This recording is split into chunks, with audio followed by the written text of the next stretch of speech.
Hi, and welcome to Magic Numbers. This is episode number 129, and today we're going to be talking about why top drafters win more of their drafts and how do they achieve it, what different cards they use, what cards they use less, which cards do they do better with.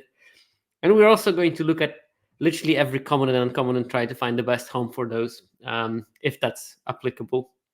Before we go to that, I do have a Patreon. If you like what I'm doing, you can subscribe. No new members this week, but some lost members. So it was not absolutely stale.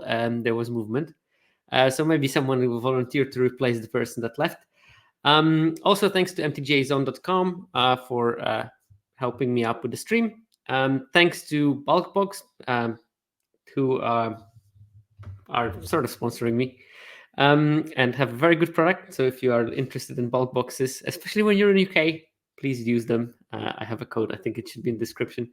And thanks to all the people in the chat who are there for the recordings. I think that if you don't join the recordings live, you're missing out on things because often you will hear questions from the chat when they can address things right as they happen, and it makes things easier. Okay, with that, we can move to my traditional preamble. And there was a bit of a discussion last week about how 17 lands data can be detrimental. And I do listen to those comments because they are important from what I'm doing. I don't think you can stop data. If anything, that ship has sailed with some companies entering the data market recently outside of 17 lands. If you're wondering which one is that, that's Untapped GG, I think. And with more data, there is just absolutely no way to stem it, so that you can forget about it. But I also disagree with the general premise that 17 lands stifles discovery. I think that it should be looked at differently. And without sounding rude, which is always something that people say before they are being literally rude, I don't believe that data stops discovery in any meaningful way. I think that when you look at pre-release attempts of grading cards, you will see that people more or less get the best cards quite well in the days before the set is being released. Magic Data Science does the poll every time the new format is released, when they ask people to evaluate what they think will be the top common for each color. And there are people that literally get every single common in this set correctly as the best common. There will, of course, be some surprises, and there will be some cards that outdo the initial expectations. And we will find about them quicker than we would without the data. That's something that just happens, and there's nothing controversial about it. But I don't think that this is literally the discovery of the format. I think that in the end, how the format is being discovered cannot be caught by data unless you do some like super deep analysis that no one does, including myself.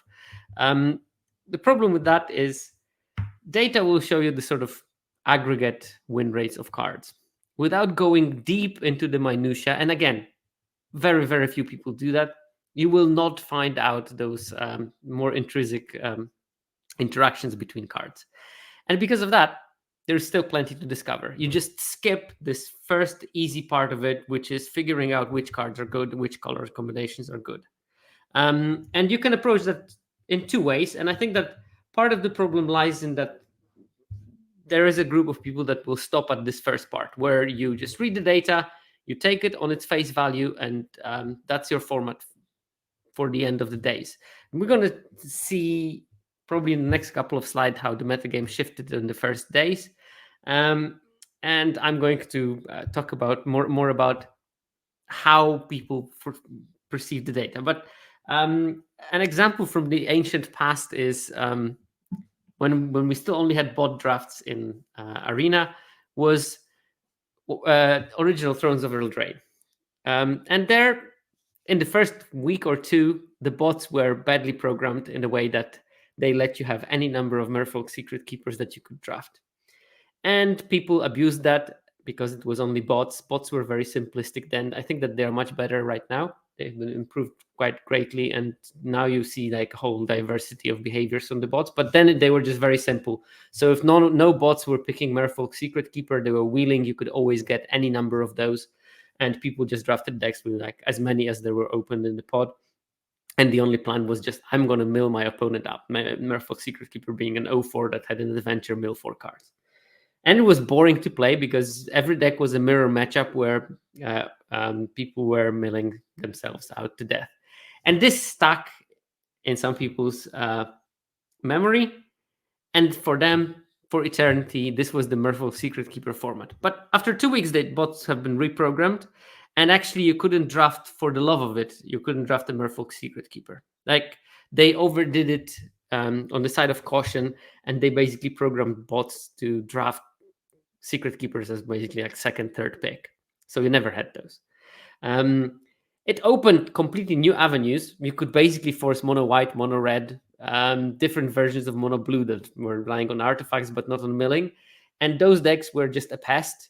But no one remembered that. They remembered the Merfolk Secret Keeper because that was the impression from the first 2 weeks. And I think that way too often, more often than this should be, people get stuck with this impression of the first days, and they don't never update it, and they define the format by their first impression. And this is quite the reverse of the discovery. And I'm going to assure you that there is going to be people who will defend the thesis that this was a format where Selesnya and Golgari are the strongest until the format is over, while very likely it's not going to be the case as the format progresses. But okay. Let's actually see how the format progresses. So first of all, the evolution of the metagame. I looked at how people started to change drafting color combinations, but if you can see the graph, there's not been much change. Like 2-color decks were drafted at 59.2%, and now they are drafted at 59.7% in the second week. So nothing changed there really. Same 2 colors in Splash, 34.6, 34. Not much change, just very minor corrections. And 3-color decks, 3.7, 3.8, nothing changed there. It's still a very strong 2-color format where majority of the decks are straight 2 colors, and around a third of the decks are 2 colors in Splash, and like 95% of the decks almost are 2 colors or 2 colors in Splash, leaving very little space for anything 3-color and more. And there's like literally no 5-color decks in this format. They did happen very rarely in the previous format. Because we're going to be talking about top players, I also wanted to make all those graphs for the top players, but it's basically the same thing for the top players. Around 59% of the 2-color decks, around 35% of the 2 colors in Splash, and around 3.5% of the 3-color decks. So it looks very similar across the player ability categories from 17 lands. When we look at the evolution of the metagame in the 2-color space, where I looked at the 2 colors and 2 colors as Splash decks aggregated, what we can see is that in the general population, there is an increase of several decks, namely Selesnya is drafted more. It was 15.7%, now it's 16.6%. Golgari is drafted more. It was 16.6%, now it's 17.5%, so roughly 1 percentage point increase. Orzhov and Simic also increased from 11.5 to 12.5 in both cases. So these were the movers up. Rakdos sort of stayed the same. It was 9.5, it's 9.5. Dimir increased slightly, 6 to 6.6%. And the other decks just had a drop. Azorius from 4.1 to 3.4. Grew from 8.3 to 7.5. Boros from 11.7 to 10, so that's a big drop from Boros, like 1.7 percentage points. That's a large drop. And Izzet dropped from 5.2 to 3.7, so almost dropped by a third really. And it was not drafted at all before, and now it's drafted even less. Still a bit more than Azorius somehow. When we look at the same numbers for the top players, there is a couple of slight but potentially important differences. First of all, Golgari stayed roughly at the same point, but it was drafted more to start with. It was starting at 19.8, now it's 20.2. So very minor change, around 20% of the decks are Golgari, which is a lot. you would expect 10% to be there just by purely if you drafted everything in a perfectly balanced set, which means that Golgari is drafted twice as often as it should in a perfectly balanced format. Weirdly, Selesnya, it grew in the general population, but in the top players population, it actually has fallen out of favor just a bit. It used to be 17.3, now it's 15.7. And I think that there's a good reason for that. Selesnya was much more open in week 1 than it is right now, and people sort of weaned off of it because of that. Orzhov has registered a pretty sizable growth, and so did Simic, from 11.2 to 13.2 in both cases. So like 2 percentage point increase in both cases. Rakdos stays the same, around 10%. Demir grew by quite a lot as well, by almost 2 percentage points, from 5.8 to 7.7. So it's like sort of Demir is the deck on the rise with the top players. And the other ones had a drop. Azorius from 3.9 to 2.9. Izzet from 4.4 to 3.2. Boros from 9.6 to 7.6. And so there's actually more people drafting Demir than they're drafting Boros in the top player category. And it grew from 7.4 to 6.3. So we have potentially, like in terms of popularity, we have 4 tier sort of 1.5 decks in Selesnya, Orzhov, Golgari, and Simic, same in general population. And then we have slightly behind Rakdos, and then slightly behind Demir and Boros, and covering the back, we have the Gruul, Azorius, and Izzet. In terms of the win rate changes, when we look at the general population, so first of all, in week 1, the 2 best decks were Golgari and Selesnya. And this changed. In week 2, the best deck is actually Rakdos, and then Orzhov is very, very narrowly ahead of both Selesnya and Golgari. So the other 2, they fall to sort of like 3rd and 4th, which maybe explains why top players weaned off Selesnya a bit, but it doesn't explain why they didn't wean off Golgari and still are overdrafting it.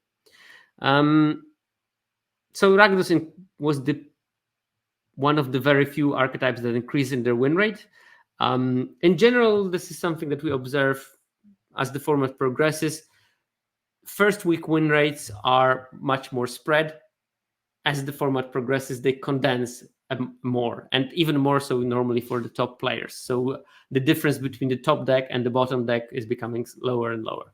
And we can see that Izzet has increased from the 49.5 atrocious win rate to 50.3, still atrocious win rate, but slightly better atrocious win rate.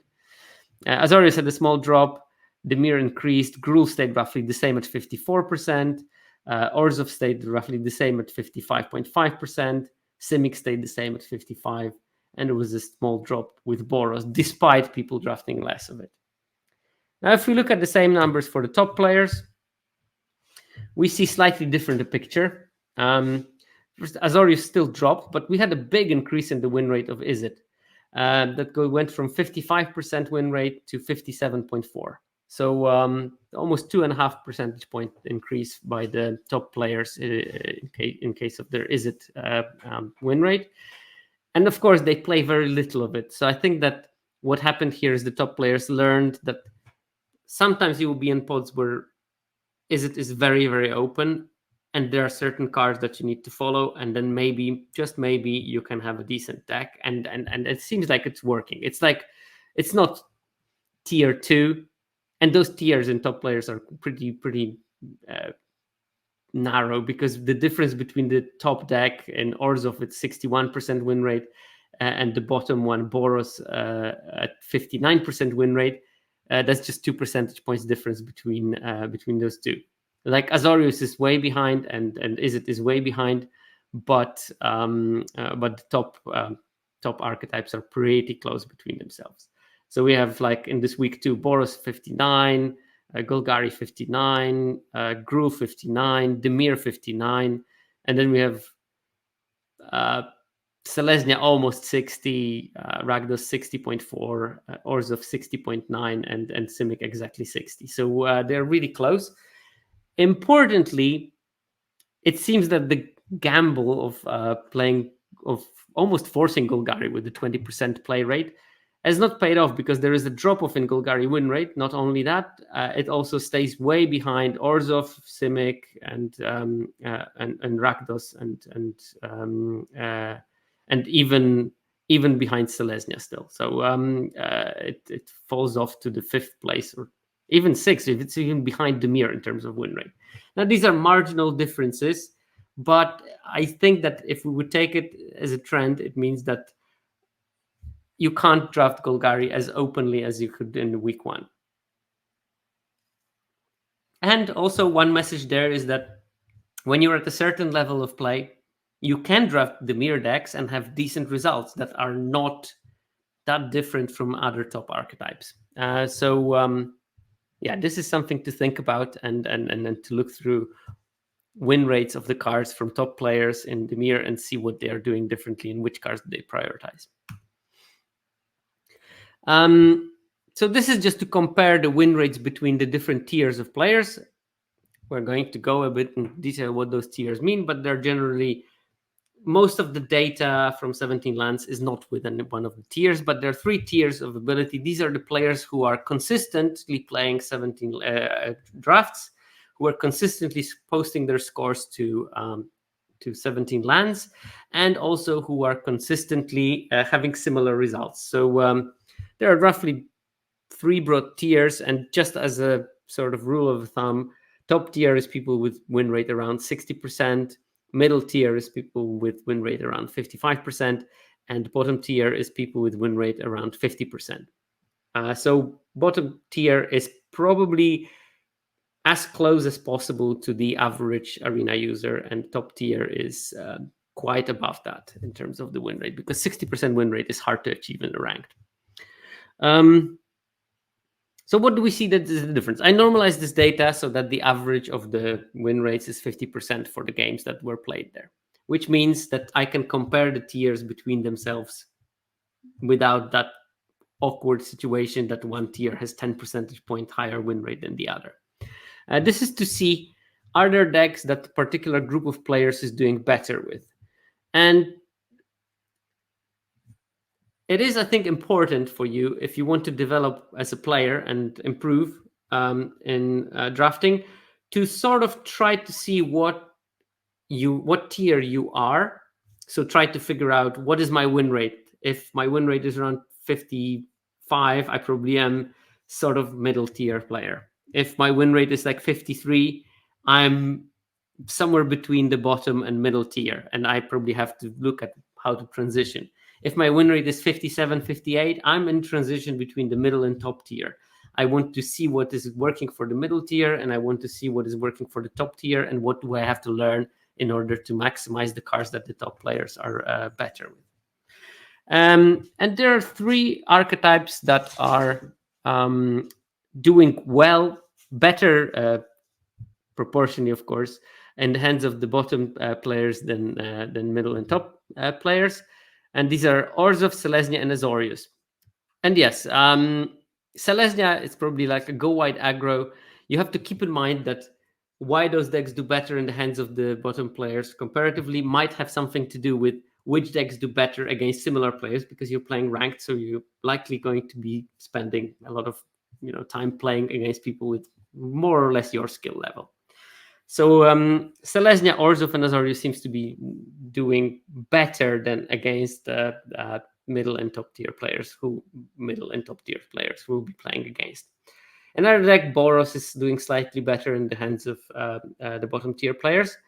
One deck that is doing really much better in the hands of the top players is, you will not find it surprising seeing the previous graph, Izzet.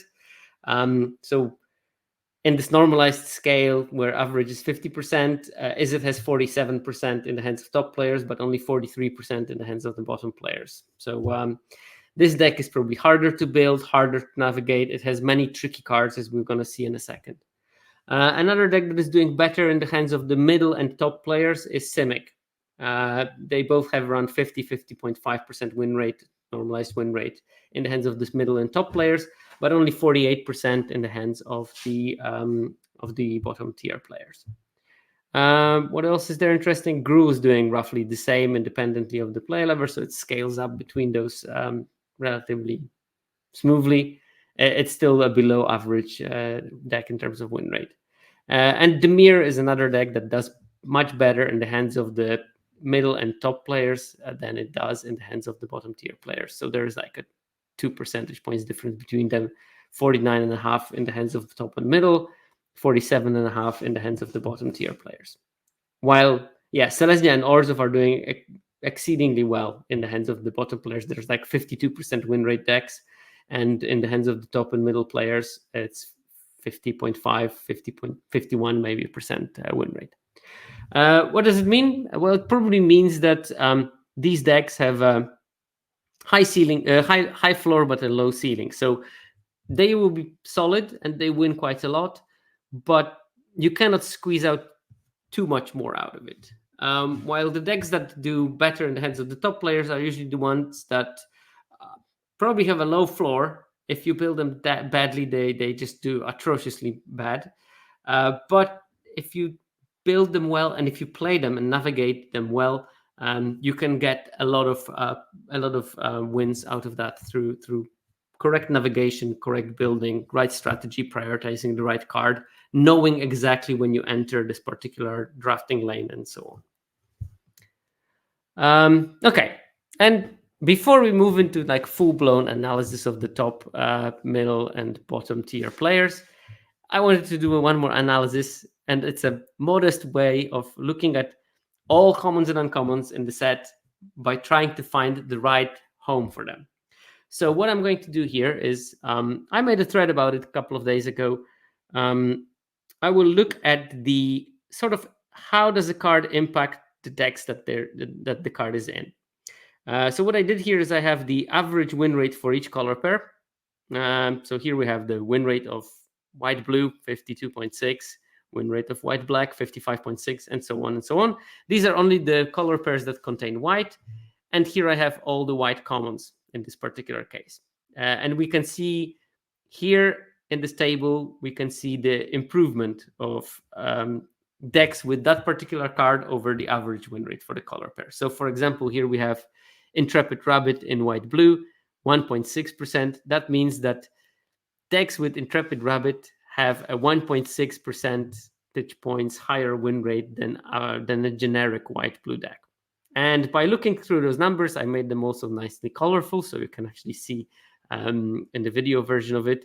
So if you're listening on the podcast, you either can become my patron and have access to the slide, or you can watch it on YouTube and then go back to the graphs when you need it.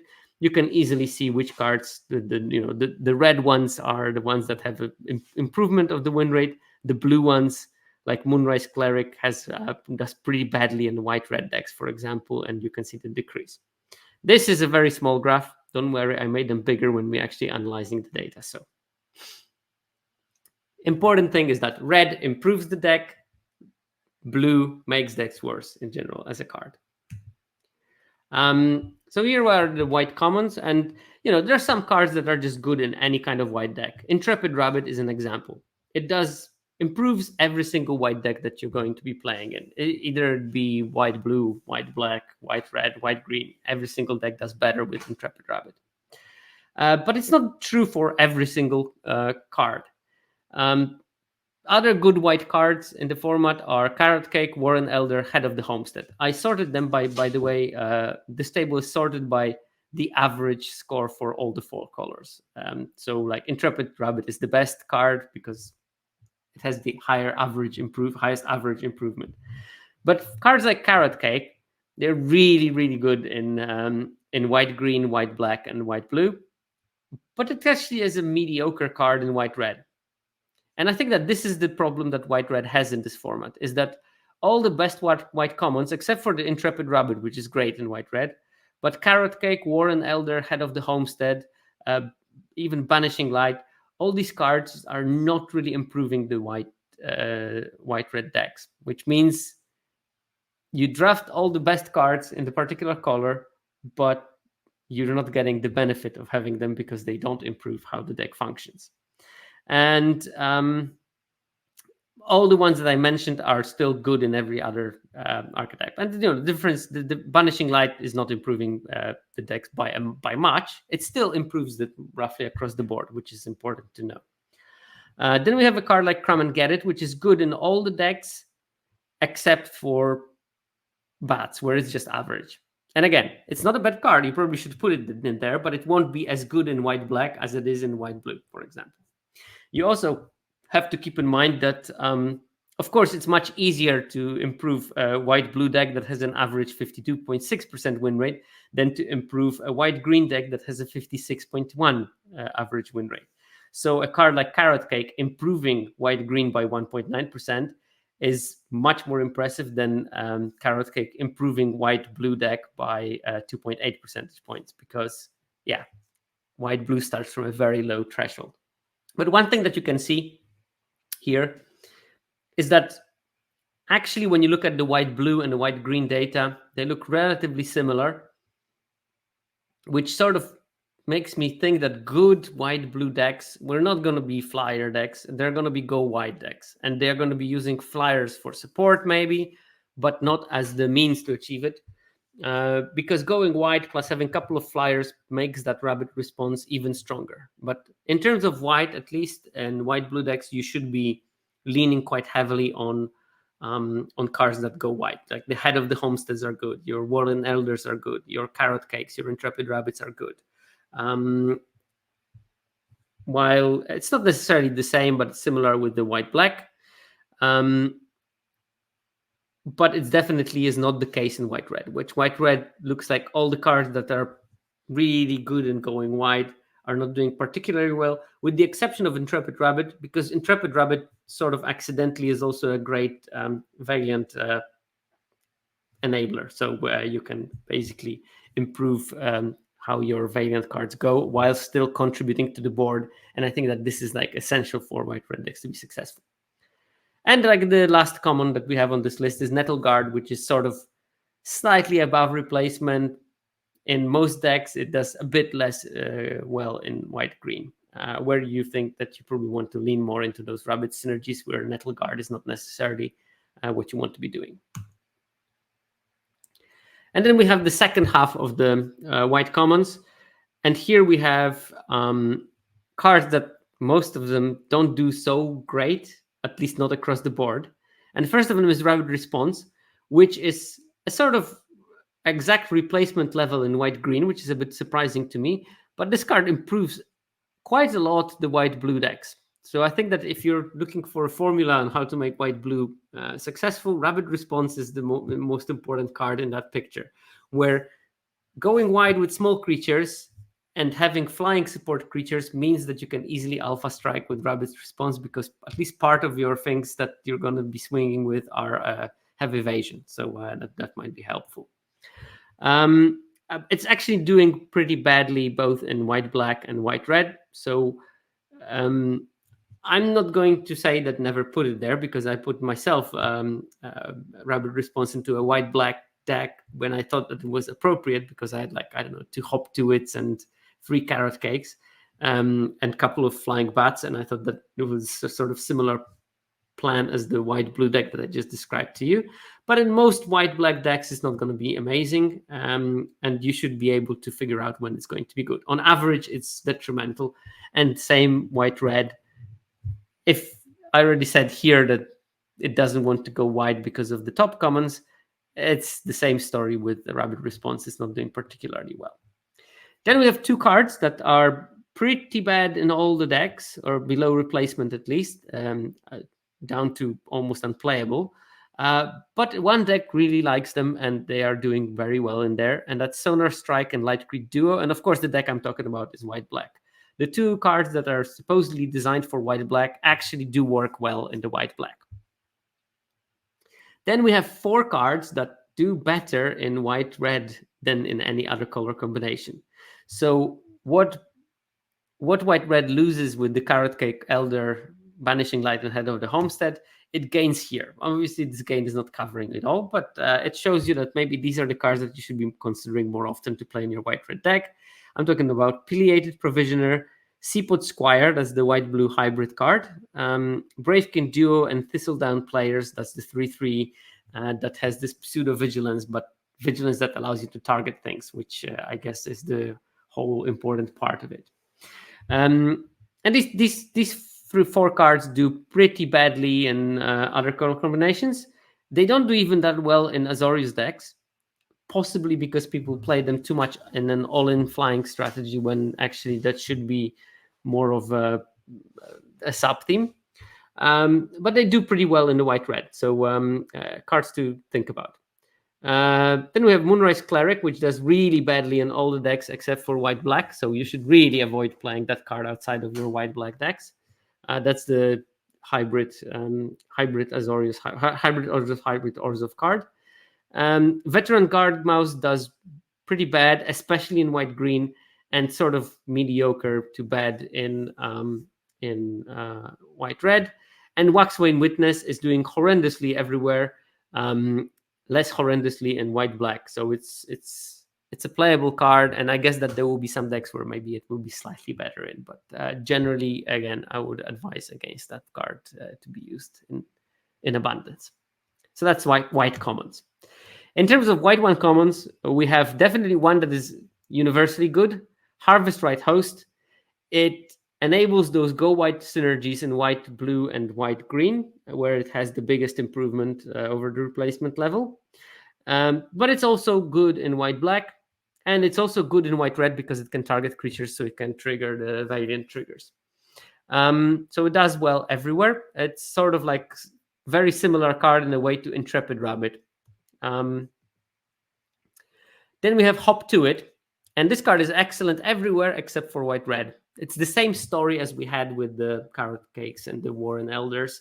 White red really doesn't want to go wide, at least the most canonical version of the deck. Possibly there are some like fringe versions of white red when you specifically want to go wide, but the problem is that that the red part of the deck does not really help with that plan, while the blue part of the white-blue deck can, and we'll hopefully see that when we will watch the blue commons and blue uncommons. And Brightblade Stowed is good in almost every deck. Feather of Flight, that's the +1/+0 flying and draw a card aura. It's doing relatively well in white-blue, white-red, and white-green. It does slightly worse in white-black. And I think that this is the sort of like a signal that white-blue does not want to be this Flyers deck. Because if it was good as a Flyers deck, this aura would be probably pretty much useless. Because I think that why is it so bad in white-black? Probably because there's too much Flyers. So you cast it for a no gain most of the time. Then we have the Driftgloom Coyote. That's the Oblivion Ring creature. It's doing better in white-blue and white-black, and slightly better than replacement in white-red and white-green. So playable in all those color combinations, I'm sure, but looks like it's more impactful in the white-blue and white-black. Seasoned Warren Guard. That's the 1-mana bunny that gets +2/+0 during attacks when you have a token. This card does well in white-blue and white-green. Yet again, pointing to me that white-blue wants to be a go-wide deck. It does average in white-black, and it is actually detrimental in white-red, yet again, showing it doesn't want to go wide. We can hammer that message across more and more times. Then we have Repel Calamity that does okay in white-green and white-blue. Go wide decks, they want to remove the big blockers because those big blockers are problematic. They turn into Abyss very quickly. And it's sort of around average in both white-black and white-red. Slightly worse in white-black, probably because of the, white-black should have good removal from black already. And this is not as good as the good removal you can get from black. Shrike Force, roughly average. It does best in white-green, which is something to mark. Maybe this is the card that you should consider in your white-green decks as an extra sort of source of reach. And by reach, I mean breaking board stalls, not blocking Flyers. although it can do both of that. Then Jolly Gerbils, it does okay in all the color combinations except for white red when it's definitely under par. And last on this top uncommon half, Builder's Talent, which is above average in white blue and white black, sort of on average in white green, and way below par in white red. So you definitely don't want to play it in white red shells unless it's like a very unique shell.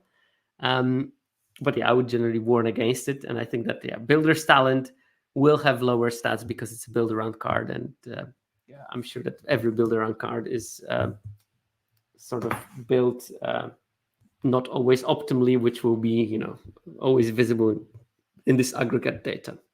Then we have the bottom half of the uncommons. There's the Flowerfoot Swordmaster. That's the mouse with offspring that when it gets targeted buffs mice. And believe it or not, it's good in white red, while it's not doing well in any other color combination. So this is like a secret multicolor card.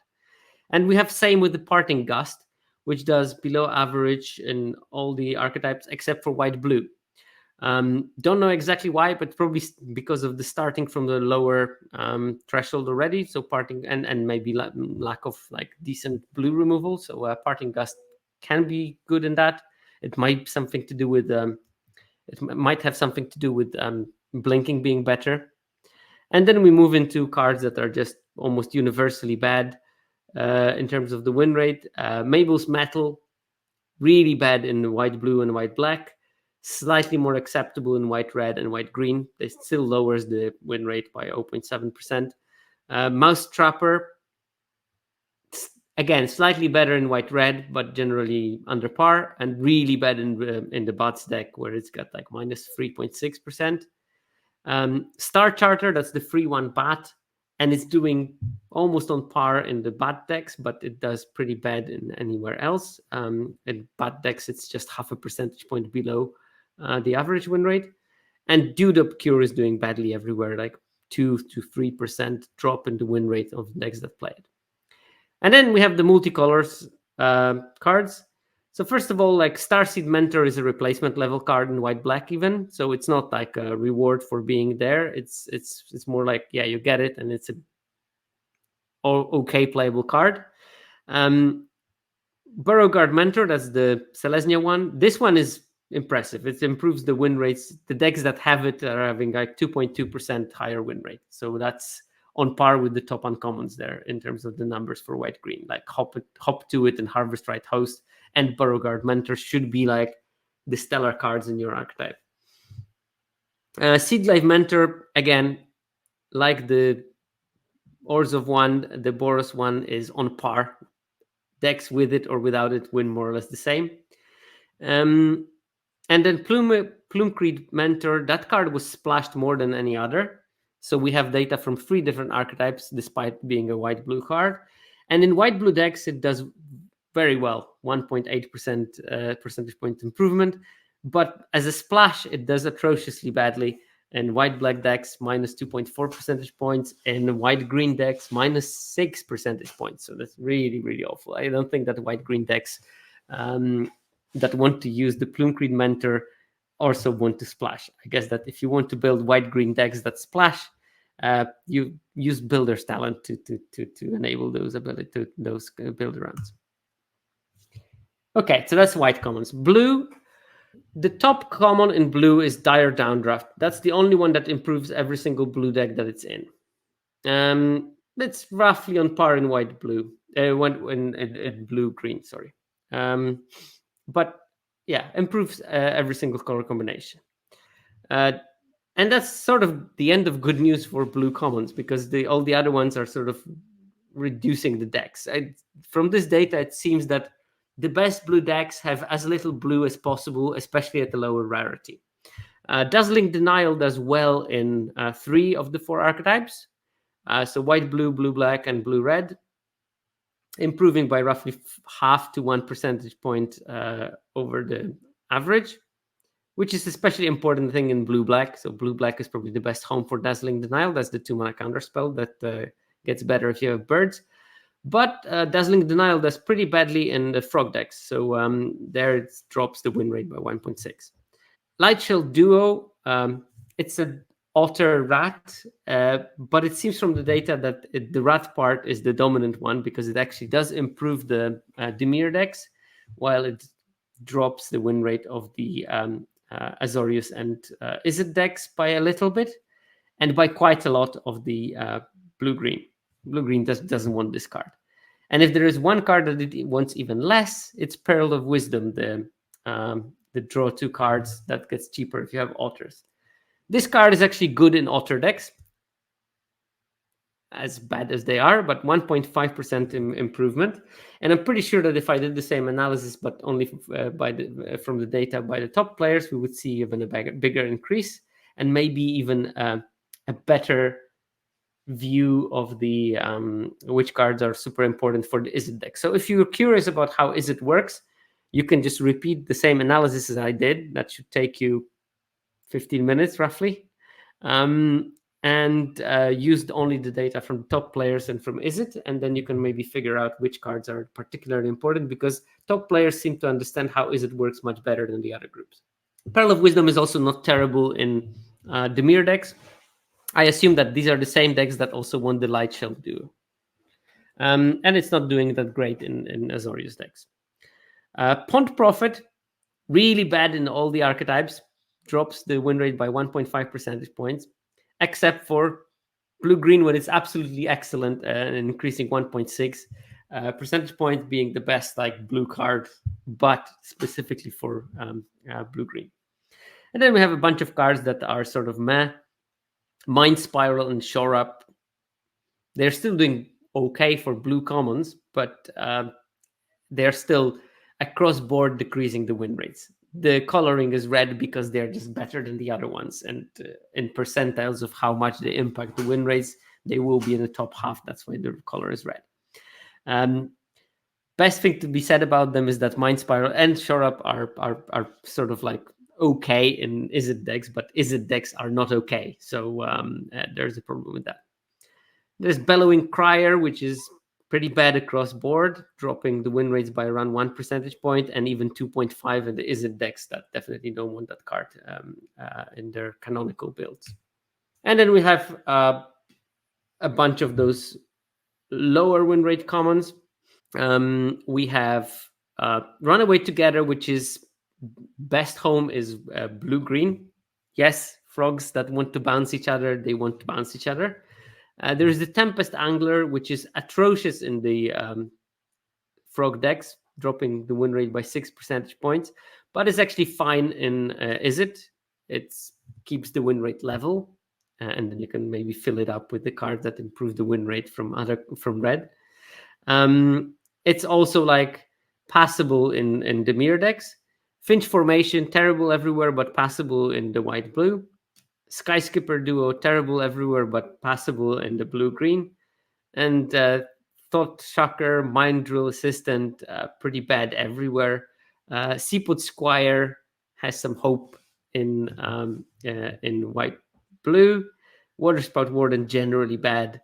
And Night Whirl Hermit, really bad and terrible in Frog's deck, where you get like minus 7% percentage point impact on the win rate when you put it in the deck. As for uncommons, there is definitely one that is the uncommon for blue. Shoreline Looter, the 2-mana vigilant creature that cannot be blocked and on connection loots, or if you have threshold, draws you a card. That's great in every blue deck. Improvements of between 3.6 and 1.5 percentage point. That's what you want to be. That's your reason to be in blue, the Shoreline Looter, if anything. Mind Whisker also doing very well across board. Slightly less impressive in white blue, but does well in Dimir, does well in Izzet, and does well in Sultai decks, Simic decks. Splash Lasher, that's the frog that ETB stuns creature. That's doing fine. Its best home in terms of how much it improves it is either Demir or Simic. It does okay, but not impressively in Azorius and Izzet. Daring Wave Rider, that's the 6 mana otter that can reanimate a 4 mana or less spell from your graveyard. It's particularly good in the Dimir decks, like 2.2% improvement. Sort of okay in Izzet and Simic, and pretty bad in Azorius decks. That's got a 1 percentage point drop in the win rate. Plume Escort, that's a 2 mana 2/1 flyer. That's serviceable in every deck, better in Izzet. And next cards are just generally going to be this. Calamitous Tide, serviceable, but better in Izzet. Edimer Crab, serviceable, not so much in Simic, but it's pretty decent in Izzet. Sugarcoat, again, serviceable in every blue containing deck. And there is Into the Flood, which is the 1 mana unsummon. That card is like below par in every archetype, but it's really good in Izzet. So that's what Izzet wants to be doing. It needs this tempo because it needs to buy time. Because I think how Izzet wants to work in this format is it starts off smaller, but if it is given time, Izzet creature might actually outvalue other creatures. So Into the Flood Mo is perfect because it gives time while triggering all the synergies that the deck has. So I think that's a very important card for this. The land Lillipad Village is serviceable everywhere and it looks subpar in Izzet because probably you don't have enough creatures to trigger it and you have mana to use for other things. And you should have draw and like the otters, the otter thing. How is it called? Pearl of Wisdom. That should be drawing your cards. You don't need to surveil if you're drawing cards. As for the bottom part of the uncommons, Spellgyre is doing okay in the Dimir decks, like 0.5 percentage point improvement. Long River Lurker, the 2/3 frog with ward that gives something unblockable for a turn. And that card is doing well in frogs, but also okay in Azorius decks. Kingfisher, pretty bad everywhere except for Azorius. Alterable Antics, this one is doing fine in Izzet decks, but also okay in Azorius, contributing to the Go White theme. That's the thing that makes an otter and has a flashback to make another otter. Long River Spool is generally bad across board. Splash Portal, bad except for Simic decks. Gossip's Talent, bad, but absolutely outrageously terrible in Izzet. And then we have the Signpost. Plume Mentor is doing well in Azorius, but again, it's not doing well if it's splashed in Simic, where we have the data. Tight Color Mentor, that's the Dimir one. It's doing fine in Dimir decks. Not amazing, like 0.4% improvement, but fine. And it's bad by splashed in the Simic decks. Lily Splash Mentor, good in its deck, 0.8% improvement. And Stormcatch Mentor, the Otter one, 0.5% improvement on the Izzet decks. Keep in mind, again, Izzet decks being bad generically, so improving on that is not the big sign of merit. While the fact that Lily Splash Mentor improves by 0.8 is important. Then we move to the black commons. We have Saver, good everywhere.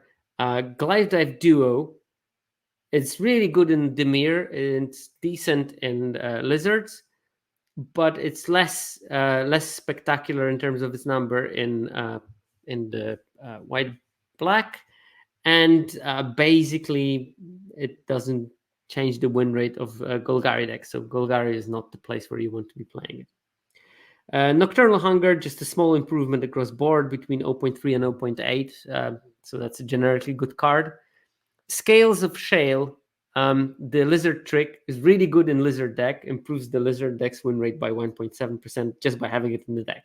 So keep in mind, this is all compared games played win rate with the average games played win rate for the archetype. So it means that in 60% of those games that Scales of Shale improves the win rate, that card has not even been drawn. So the actual impact might be much higher. I just didn't want to compare game in hand win rate with games played win rate as the baseline for the archetype, because there are problems with that. So I decided to compare games played with games played, knowing that it will diminish the effect.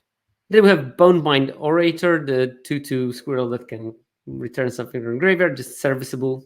Daggerfang Duo, the 3/2 rat squirrel with Death Touch. And nice to see that it does better in the rat and the squirrel archetypes, and it does worse in the bat and lizard one. So it truly is a duo in terms of it works where it was planned to be working. Thornplane Intimidator, that card is serviceable in lizards and mediocre to bad in other archetypes. Agate Blade Assassin, same here. This one actually improves the win rate of the lizard deck, so you actively want to put it in them. And it's okay in bats where the life gain synergy is just enough, but the card is really bad outside of it. So like Demir and Golgari, they definitely don't want to have anything to do with that card. It like drops the win rate by 3 percentage points.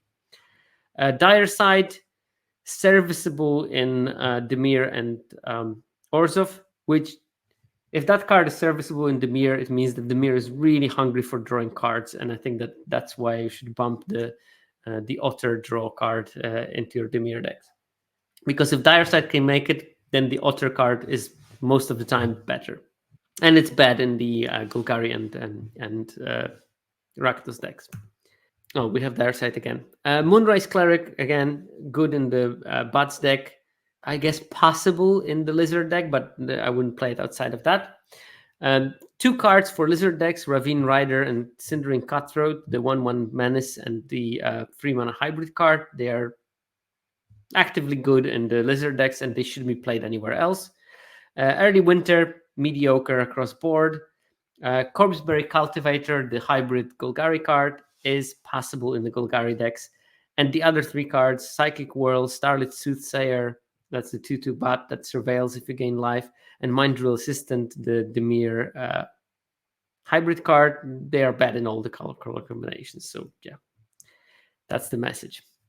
And in terms of uncommon, the superstar of the format, Thought Stacker Warlock,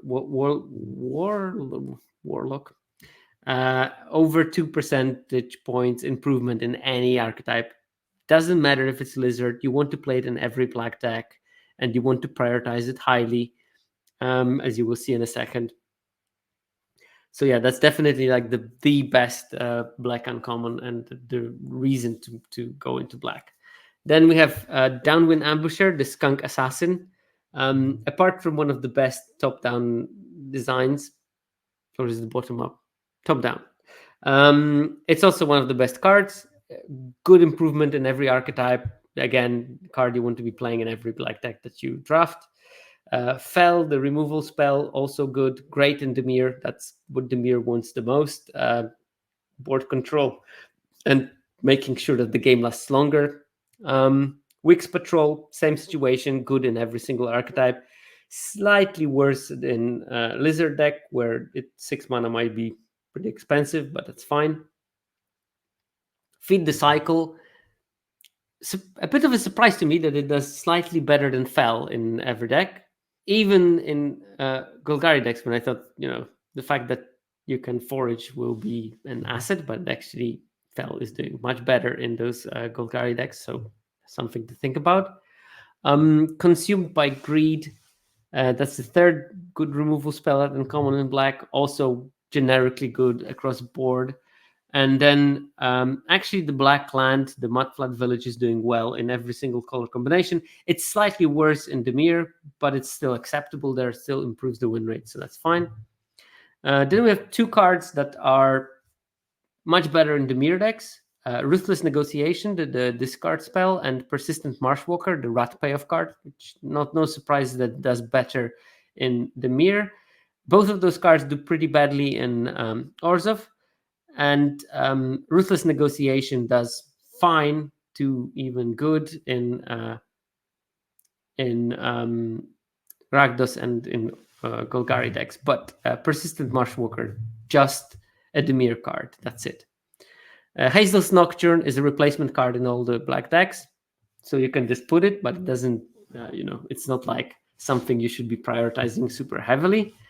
And Starscape Cleric, that's the 2/1 bat with flying that cannot block, and whenever you gain life, you ping opponent for 1, and it has offspring. Surprisingly, that card is actually at its best home in the lizard deck. I mean, half surprisingly. It's definitely aggressive, and that's what the lizards deck wants to be doing, so that part is working. It has neat synergy with the Agate Blade Assassin that you want to be playing in those lizard decks. But yeah, it does better relatively in the lizard decks than it does in the bat decks. But it's also fine to play in the bat decks. It's just a replacement level card there, and there will be probably some builds where it's going to be better than in the others. While the card is pretty bad in both the mirror, 3 percentage points drop in the win rate when you put it in, and in Golgari, 2 percentage point drop. In terms of the lower tier uncommons, Moonstone Harbinger, that's the Death Touch bat that can pump bats. Guess what? It's fine to play that card in bats deck. Bandit's Talent, the discard talent, is good in the mirror, where the discard is probably going to be the best. Stargaze has a sort of mediocre numbers across board, up to pretty bad in Rakdos decks that want to be putting pressure on board and not drawing cards. And then Bonecash Overseer, really bad numbers except for Golgari. That's the thing that is a forage payoff, and yes, it works in forage decks. Huskburster Swarm, the 6/6 menace that costs 8 mana but cheaper for each creature in the graveyard. That card has pretty bad numbers across board. It is playable in Golgari decks, and the Sinister Monolith is just not playable. Then we have the Signposts. Dimir Signpost is fine in the Dimir deck. Shouldn't be splashed in Golgari.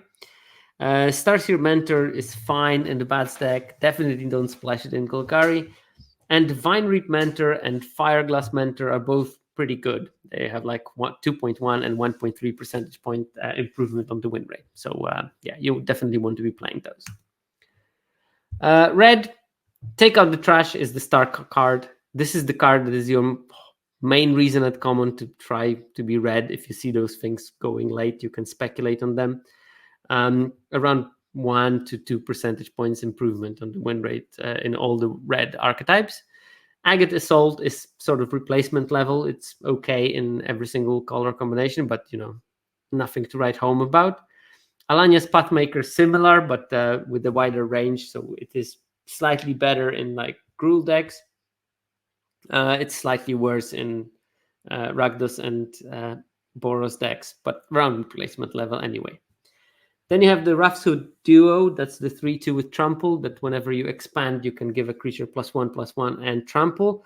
This card is fine in all the archetypes except for Izzet, where you definitely don't want to be playing it.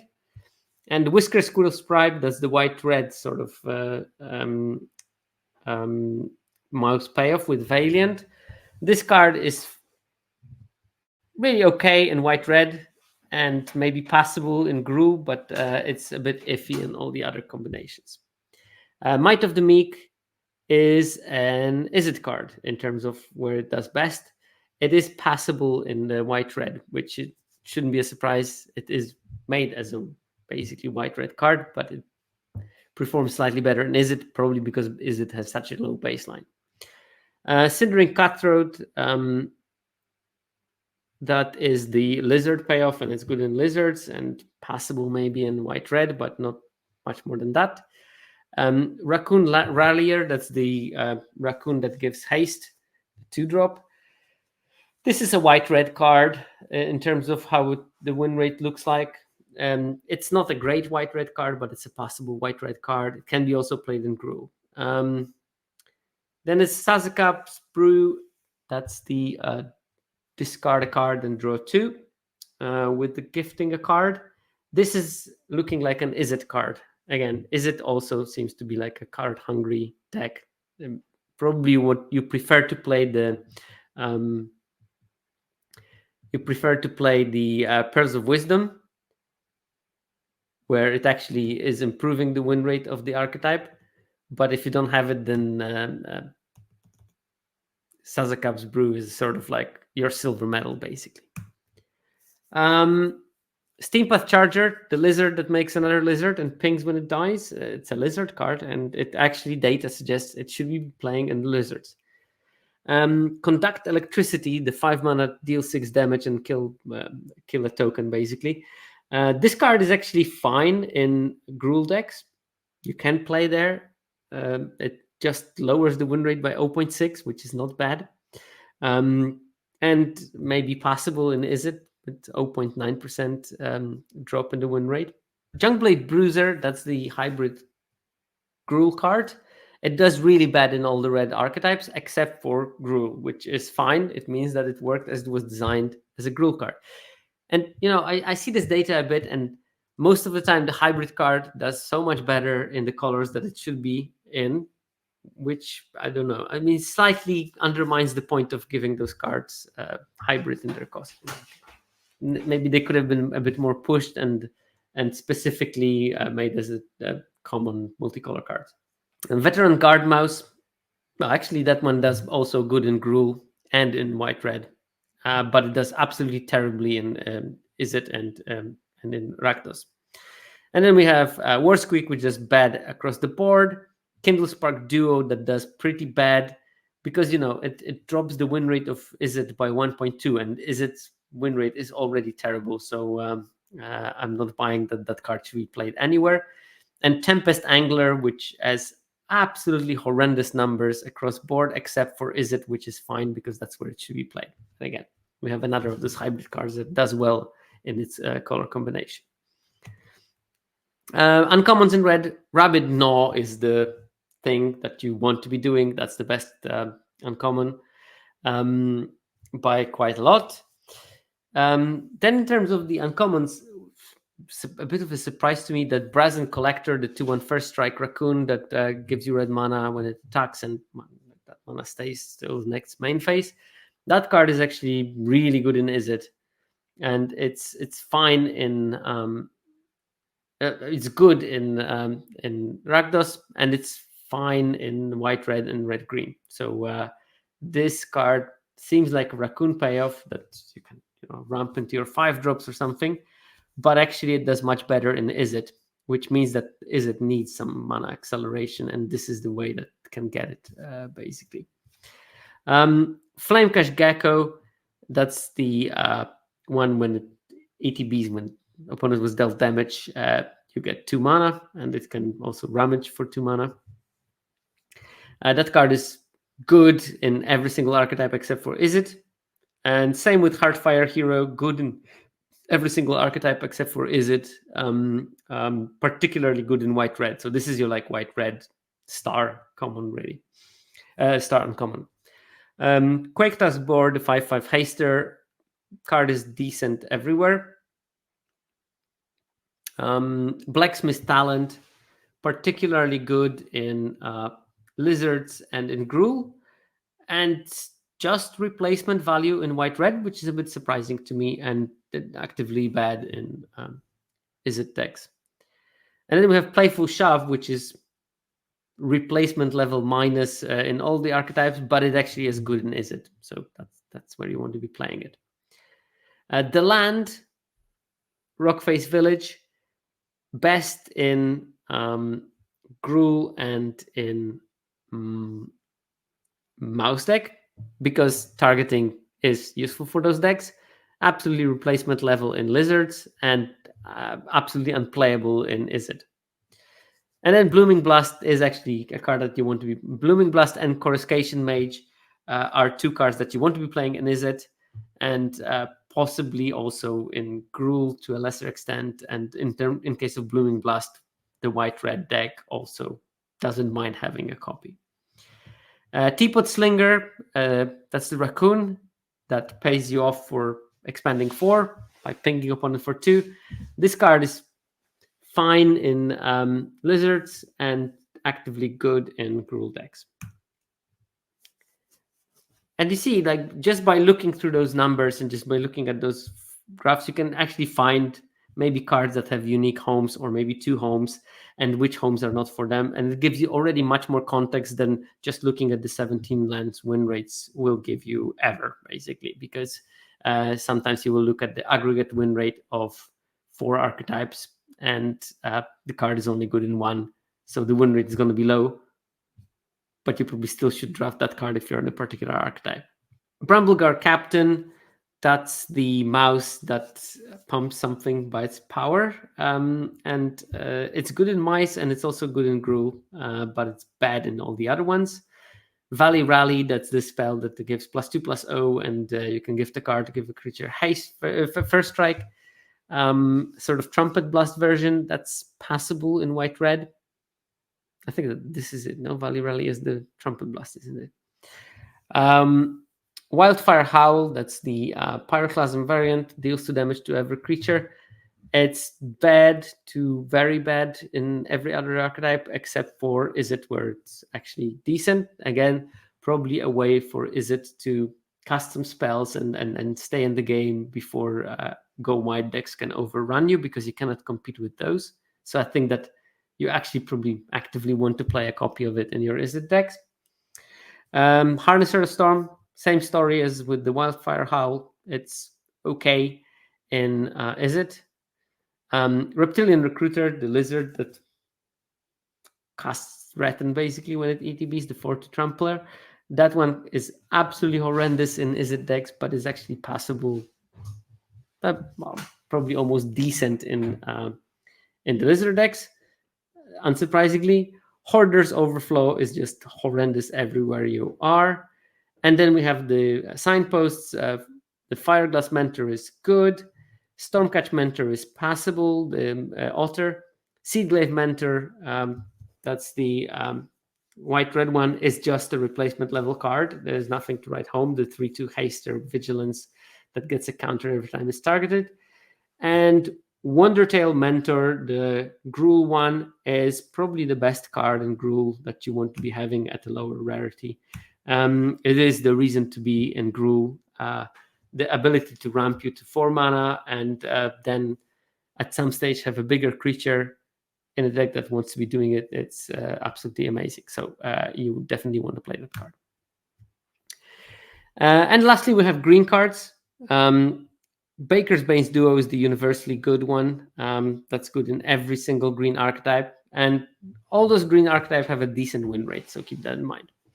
Treeguard Duo, also good, but not amazing in every single green archetype. And we have Cash Grab, which is great in Golgari, as you would be expecting. Decent in all the other archetypes, except for white-green, when the card is really, really bad. I mean, it's got 2 percentage point drop in the win rate. Longstock Brawl, the fight spell, that is sort of 0% replacement value card. Sticky Tongue Sentinel, that's the frog that bounces something to your hand, is decent except for white-green when it's bad. And Polywallop, great in frogs, sort of replacement in Gruul, and like replacement with a small minus in Selesnya and Golgari. Head of a Homestead, much better in white-green than any other green archetype. So green archetypes don't want Head of the Homestead. Unlike white, where Head of the Homestead was pretty decent in almost all of them.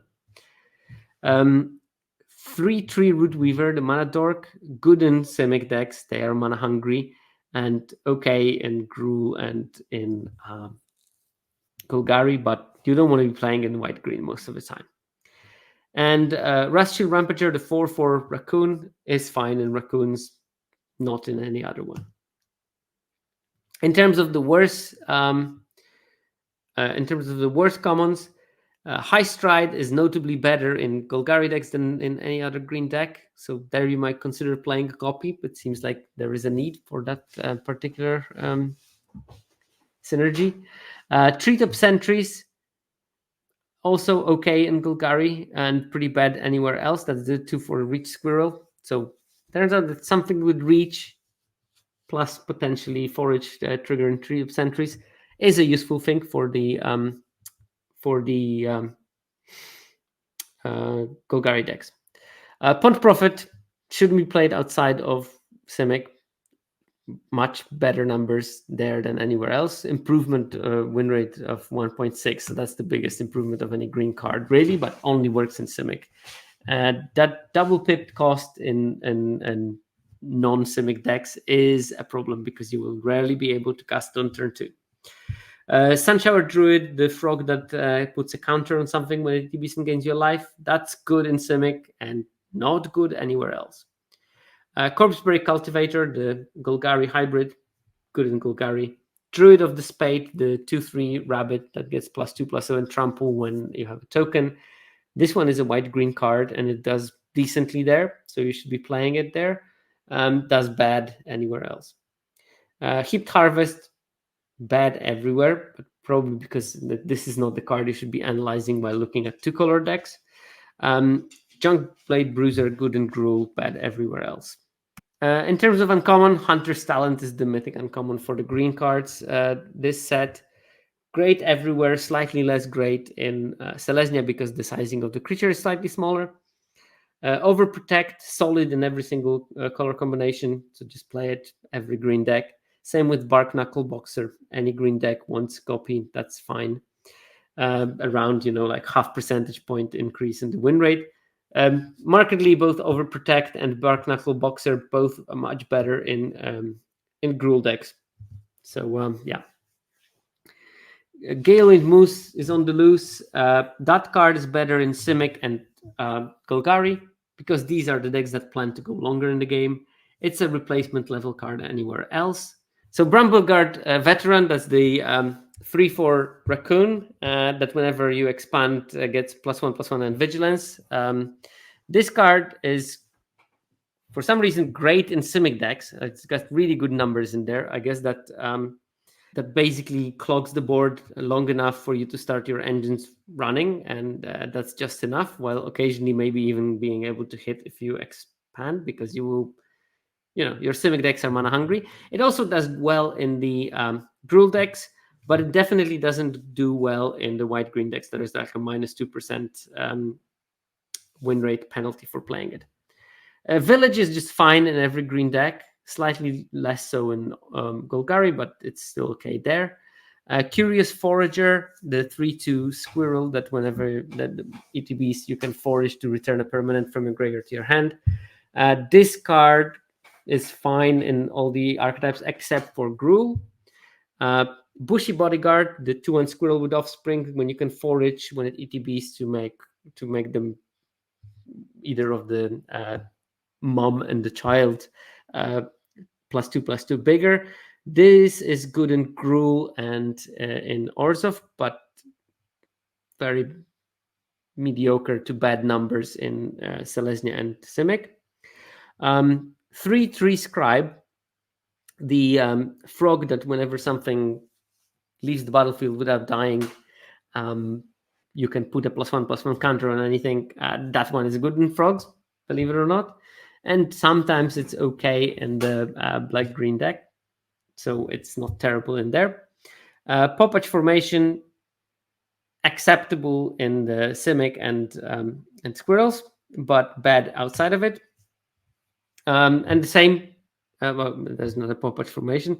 Clifftop Lookout, the frog that ramps a land in a cascade style, that's pretty bad everywhere. Same with Peerless Recycling, same with Hazarded Herbalist, Stocking the Pantry, and Honored Dray Leader, which is really, really bad everywhere and passable in Squirrels. And I think that this is the weakness of the green, that green does have those uncommons that are not inspiring in quite large numbers. It does have amazing signposts, every single one of them being great in their archetype. Wondertail Mentor, the Gruul one being great in Gruul. Vinereap Mentor, great in Golgari.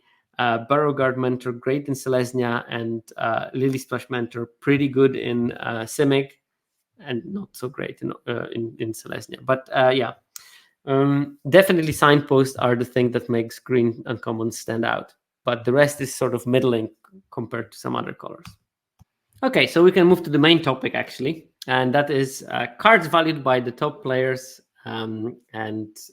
Before we go into that, what are those top players? I briefly explained that there are 3 different tiers of people on 17 lands on top of the generic data. They cover roughly 33% of all the games. Most of those players are the top players because they are the most consistently playing. They are the ones that are winning regularly. So you have to be at least in the 2 of the last 3 sets. You need to be in this top tier. And the average win rate of the top tier players is around 59%. Middle tier, again, consistent players that play a lot and consistently placed in this middle tier, 55.6% win rate for them in this particular set. And bottom tier, 48.7. These are the players that play consistently and consistently are in the same kind of win rate group. So yeah.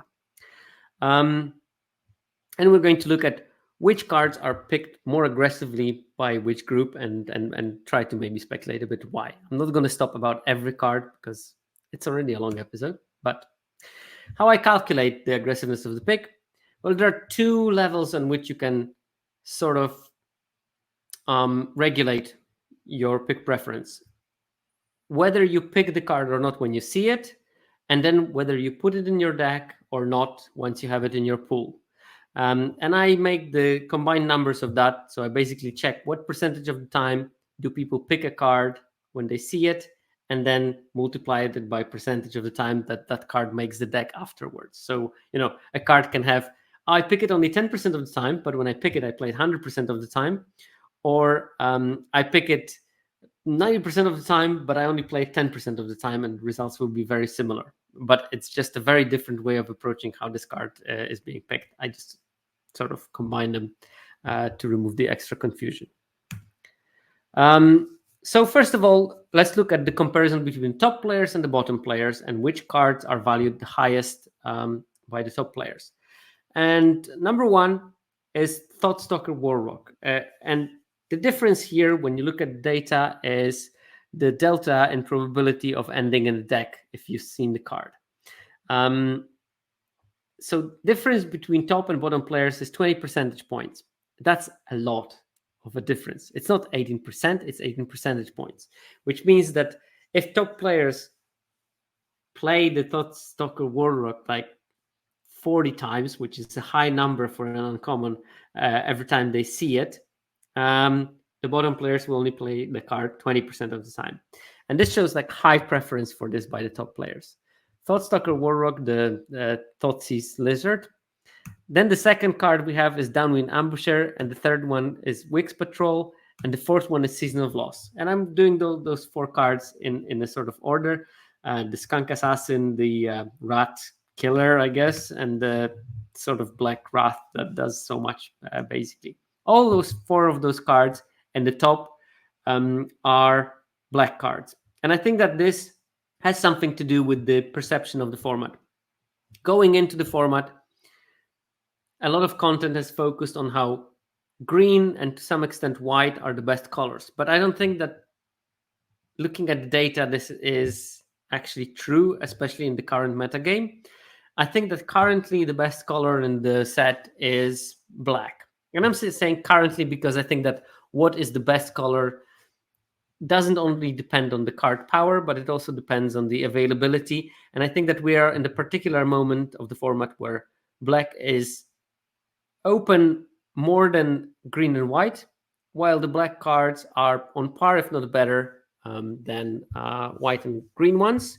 And because of that, black becomes the best color. And top players seem to have identified it, and they're preferentially picking black cards because they don't have the mindset of thinking, well, white and green are the top colors, and therefore I need to somehow end up in white and green. And arguably, frequently they will end up in black, white, and black, green anyway. But they do know that the black is an important component, and that gives them this sort of an edge. And I think that these numbers sort of confirm it. Number 5 on the list with like 13 percentage point difference is Patchwork Banner. I think top players identify that this card is way more powerful than it seems at the first glance, and that's why they pick it highly. Card has very good win rates in most of the archetypes. is good. The +1/+1 to the chosen type in the set with the narrow range of powers and toughness is pretty good. Again, top players seem to have identified it. Then we have Hunter's Talent. This card is just good on rate, and you have to keep in mind, like when I say that the top players pick a card higher than the bottom players, it doesn't mean that the bottom players don't know that the card is good. Most of the time they will know that the card is good. It's just that top players act on it more aggressively. And these will be the cards where I'm sure that every player that has seen any data or played any amount of drafts knows that Hunter's Talent is strong. But top players will pick those cards super preferentially. If you record the previous part of the seminar, you will see that lots of those cards appeared as those universally good uncommons in the colors that we're talking about. So top players understand that those are universally good cards, and they pick them because they know that despite picking a color, they still open because these cards are great in every single possible color combination that there is. They are in a strong color, so they're worth a gamble, and they're worth picking and sticking to as well. Then we have the Fecund Green Shell. I guess that this card is more powerful than it seems at the first glance, and top players, again, will identify it very quickly. Dreamdew Entrancer, again, another card that doesn't look like it's super powerful, but it is one of the top rares of the set. And it's also multicolor. And I think that there is this tendency of the lower win rate players not to go early on the multicolor cards, because that's like the sort of common knowledge heuristic. And I think that they are leaving equity on the table there. While top players, they will not have a problem on first picking the Dreamdew Entrancer or Igra Eater of All. And because they are much more willing to first pick those cards and stick to them and draft around them because they know how powerful they are, they will end up playing them more frequently to their benefit, basically. So we have Igra with 10 percentage point difference. And we have Baker's Bane Duo as a common on that list, which is actually very rare that the common is has such a big difference. So top players are 10 percentage points more likely to play Baker's Bane Duo when they've seen it. Remember, this is the probability from I open a pack, I see it, into playing, and 10 percentage point difference is a lot for a common. So top players are super high on Baker's Bane Duo, and again, for all the kinds of right reasons. Also, keep in mind, top players do play atrocious amounts of Golgari decks, which makes Baker's Bane Duo a very important card for them.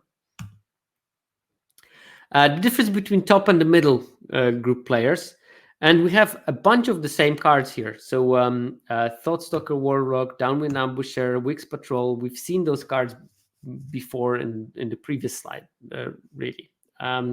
All three of them were in the top cards that make the difference between top and the bottom players. Same three cards make the difference between top and the middle players, which means that how strongly you pick those cards will be sort of like a proxy almost for your win rate. With the top players really picking those cards highly, speculating on them, and then because they do that, they end up playing those cards much more frequently, and that's how you observe this difference. And again, I don't claim that the middle tier players don't understand how good Thoughtstalker Warlock is. It's just that between the understanding and literally putting the preference to the level where it's beneficial for your win rate, there is still some steps. So sometimes it requires more sticking to your guns in the draft lane. Sometimes it requires picking it over maybe some quality rare that seems appealing, and you fall into that trap and you don't pick the card that you should be probably picking as the best card out of the pack. Because one difference that I see between the top and middle and the bottom tier is that the rarity symbol on the card is playing a much more important role for the lower win rate players, where they sometimes pick rares just because they have a rare symbol without thinking through if the card is that great. Season of Weaving. This is probably a case for top players realizing that blue despite being definitely the weakest color of the format, is not unplayable. And Season of Weaving is one of the very few reasons to be playing blue at higher rarities. The really powerful card, and they do understand that they pick it, and again, they have the win rate of the top players because of that, probably. Then we have another collection of black cards, Darkstar Augur. Here, that card is scary to play, and I trust me, I played it in the qualifier this weekend, and it was always living on the edge with this card. But it is a very powerful card, and I mean, I lived on the edge, but I have to say that every single time I played that card, I won the game because the card advantage was amounting to more than my. I was overcoming my opponent faster than they could kill me through my own creature, basically. Patchwork Banner again showing that this is the kind of a card where the preference to it scales. Osteomancer Adept, another black card showing preference for black by the top players. That is pretty strong. Hunter's Talent, same as with the previous cards. Linear preference increase throughout the skill levels. Season of Loss again. And Glarb, Calamity's Augur. Another card that, we are in a 2-color format, and yet we see the top players having a preference for the 3-colored card. Because Glarb is just very powerful, and top players know that, yes, it is a 3-color format, but you can easily splash when you have green in this format to the extent where Glarb can be played, and it's probably worth to put it in your deck.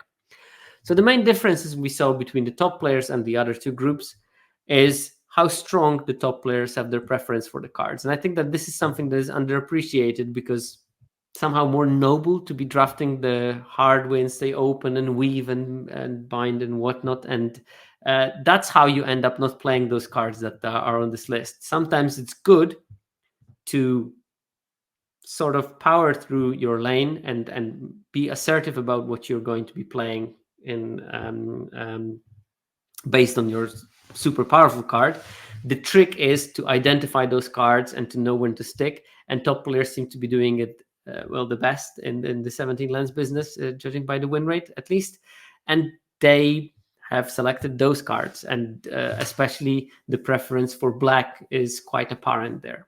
And finally, we have the difference between the mid-level and the bottom players. So this is particularly important if you're in this like 53, 52% kind of win rate range. When you're approaching this middle tier, and which cards are differently evaluated by those mid-level tiers and the rest. And again, there's a bunch of the same cards. Thoughtstucker Warlock, Season of Loss, Wix Patrol, Igra Eater of All. We've seen these cards before. One difference that is there is Salvation Swan. And I think that this is actually a slight maybe shortcoming of the mid-tier players, that they overvalue how good this card is. It's not a bad card, don't get me wrong. It's a good card. It's just not as good as is being picked by the middle players. I think that this is the one that manages to fool that particular ability level. Patchwork Banner appears again, Downwind Ambusher, Fecund, Greenshell, Hunter's Talent, and Baker's Duo. This is almost like point by point the same list as the difference between top and the bottom tier. So it is interesting to see how those things scale up with your win rate ability, and how throughout the tiers you see like gradual increase of the preference with those particular cards. And I'm pretty sure it's preference, how well people understand. There might be another thing in there, and that is misevaluation of the same cards by the lower tier. It can happen, but because it's linear, I think it's more like increased preference than decreased willingness to draft those cards. And which cards are more appealing to the lower win rate players? And here we will see at least some of what I told you before, some of the looking at the rarity of a card and drafting it because you see the rarity and assume, well, it is a rare, it has to be good. The infamous Cruel Claw is the number one difference. The top players are 12 percentage points less likely to play that card when they see it. So they don't see it as a reason, I guess, to stick hard to the lane, and they will divert from it because the card is not as strong as it probably should have been, judging by the fact that it's a mythic, relatively cheap card with an appealingly looking ability. Then there's the Heartborn Battler, the 3-mana 2/3 haster that whenever a player casts their second spell each turn, it deals 2 damage. This card again is a rare, but I think that power level, it's probably uncommon minus, and people pick it as if it was a good rare because of the rarity symbol, I think. Parting Gust is another card that's on the list. This might fall into a different bias of the bottom tier players. The almost religious need to have removal in their deck. And that ends up with lower win rate players picking quite highly the removal that is of a substandard quality. And I think that part of it is because they don't prioritize the good removal high enough, and then they have to scramble for any removal. And part of it is they might find this type of removal a bit more appealing than it actually is. And top players know that this card is not great. I'm not saying it's unplayable. I think that it has its homes. We've seen in the data comparing the different archetypes that actually it was not terrible in white blue decks, but it's not a priority at all. I mean, and probably it's picked high enough that you should never have an opportunity of drafting that card at the right point of the draft. Then there is, I think, a mistake by the top players. They are not as high on Beza, the Bounding Spring, as they are on other bombs, and I think that they should be high on it because it's especially in the top tier player groups, win rates. This is the second best card in the whole set, and they are lower on it than they are on many cards that are having much lower win rates. So I don't know what's going on there. I had to triple check it because I was wondering why would the top players not want to draft Beza, but seems like they don't, and I don't get why. Again, a card has 70% game and hand win rate with the top players, so I don't see a good reason why they wouldn't draft it, but they don't. Sunspine Lynx, that's another card that is a rarity trap. It's just a vanilla 5/4 really. Sometimes we'll ping you for 1. But because it's a rare and looks sort of appealing, 5/4 for 4 mana is not terrible, but it's nothing to write home about. Again, a card that is probably like uncommon minus kind of power level, but has a rarity symbol of a rare, which fools the bottom tier players, I think. Season of the Bold, mythic, a season. All the other seasons are good. This one is not. And if your heuristic is that seasons are good, well, then you draft this one. If your heuristic is most seasons are good, but not the red one, then you draft it. And probably that requires like a higher level of investments that the top players do have. Starfall Invocation, another card that is fine, but not that great. And also, it doesn't work so well in the top echelons of the game because people play around wraths when they see suspicious behavior. Is the Starfall Invocation. And top players are less keen on picking it because most of the time when they play white in this format, they want to play maybe more assertive decks where wraths are not that great. Essence Channeler, probably picked and played too frequently in the decks that it should be played by the bottom tier players. That's the sort of Ajani's Pridemate variant from this set. Not a bad card, but it just needs a very careful home for it to be really good. Mistbreath Elder, I think that this is another. It's either the case of bottom players playing it too often in decks that are not specific build frog decks, or it's the case that maybe the top players missed a trick there. I guess could be either. But the truth is, the card is good. It's very good in specific builds of Simic, and maybe those builds are so narrowed and the top players identify exactly which builds will be good. That's why they don't end up playing this card as frequently as the bottom players do. And Whisker Veil Forerunner, this is another card that looks appealing, has a lot of text, like a wall of text, but in the end, the win rate is sort of like a mid-tier uncommon. And this is another card where I think the gold symbol makes a lot of lifting here. And we have a difference between top and mid. We see most of the same cards. Heartborn Battler, Starfall Invocation, Whisker Veil Forerunner, Essence Channeler. We've seen all those. There's Dragonhawk's Face Tempest. Here, it might be not only rarity thing, but also a color preference, when I think that top players are much more hard in avoiding red in general. And, Dragonhawk's Face Tempest is a solid card, like 5 mana, 5/5 flyer with some upsides. Definitely playable, but it just, the red is a problem. So first picking it and then going blindly into a red deck might not be the strategy. I think that here top players will pick this card, especially in pack 1, but will frequently abandon it when they don't see that the right cards in red are open, because you need specific cards for the red to be playable. That includes, taking out the trash. If you don't see them, then you have no business in playing red, because it's going to end in disaster. Infamous Crewclaw, we already talked. Mistbreath Elder, we talked. Salvation Swan.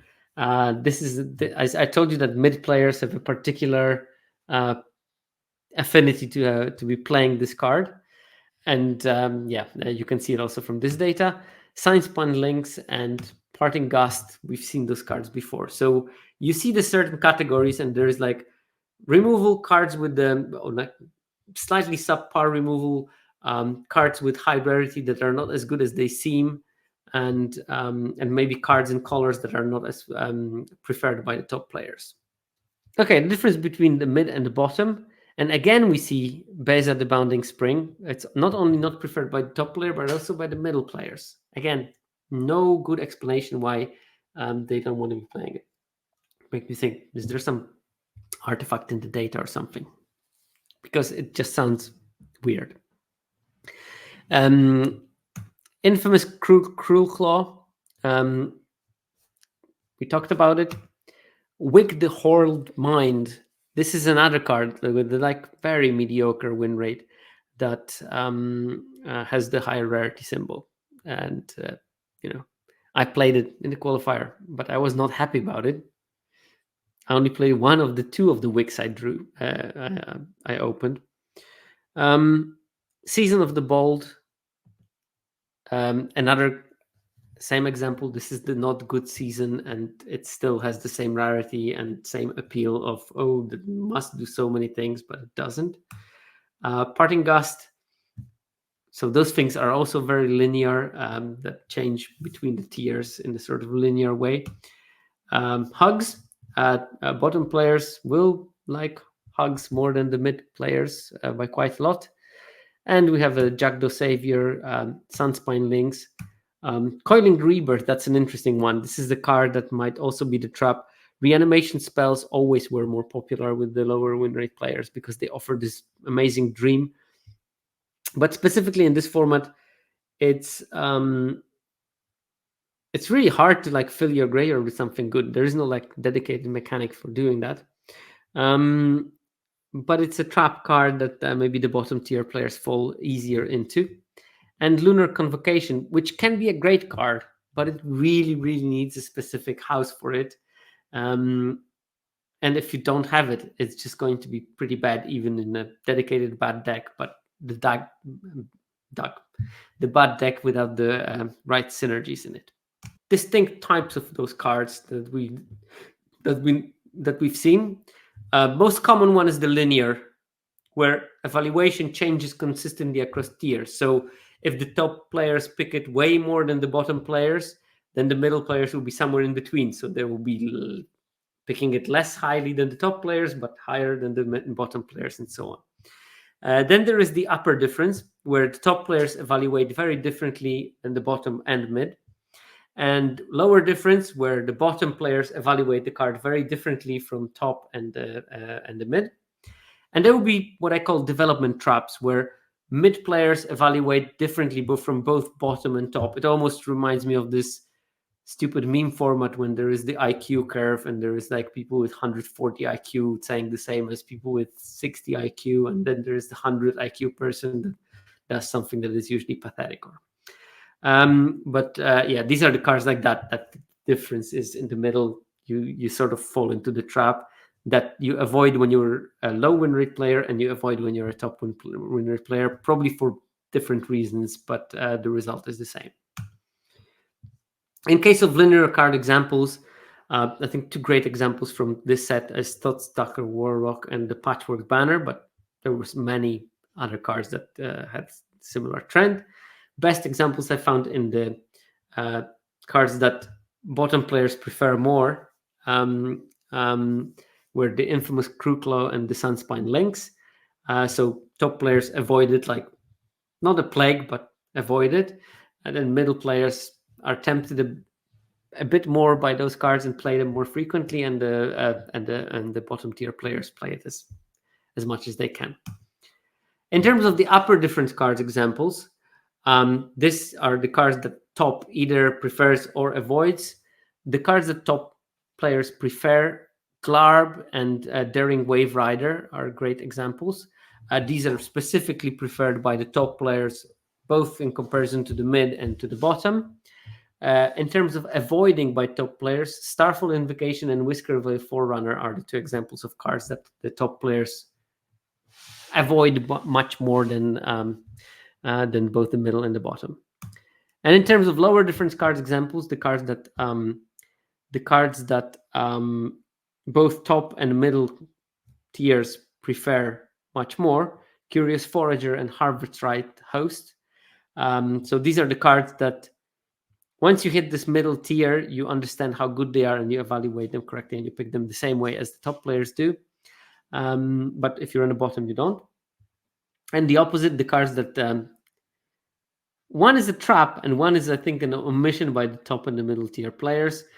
Wick, which is a bad card that is a rare and a legend, and Beza, which is a great card and a legend. And I think that bottom tier players just sort of by accident, by following the heuristic of, oh, it's a mythic, it has a lot of text, it must be good, actually figured out that the card is way better than top players and middle players seem to evaluate, as they don't seem to see it as a strong enough reason to force white. Well, it probably is, actually.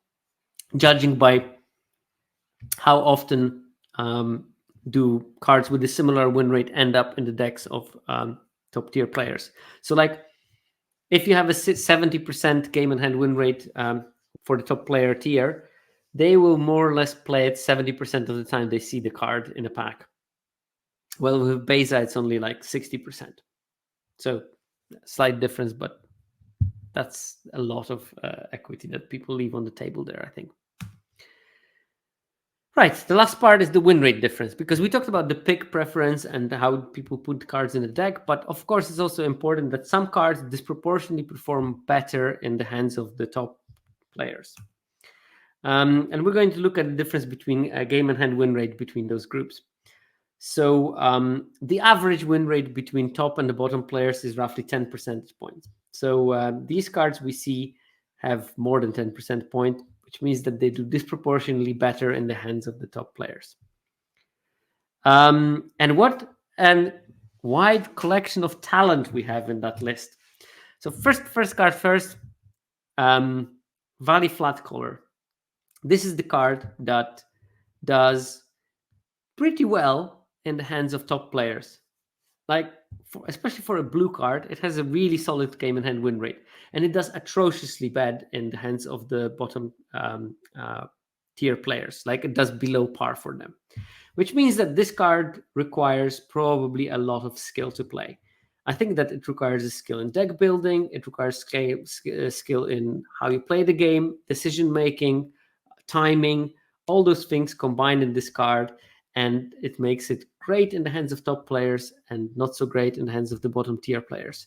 So if you want to be working on your spell timing, preservation of spells for later, managing removal, deck building, this is the kind of a card that you want to probably be almost building around just to, as a sort of practical. Another card, similar thing, Calamitous Tide. When to cast it, what to target, how to survive until you actually can cast it. All those questions are better answered by the top players disproportionately. So the card performs much better in their hands. If you don't know Calamitous Tide, that's 6 mana, bounce 2 creatures, draw 2 cards, and discard a card. And then we have an array of talent. We have Storm Chaser's talent, Caretaker's talent, Gossip's talent, and a bit after that, Builder's talent. All those talents do way better in the hands of better players. They are sort of built around the cards.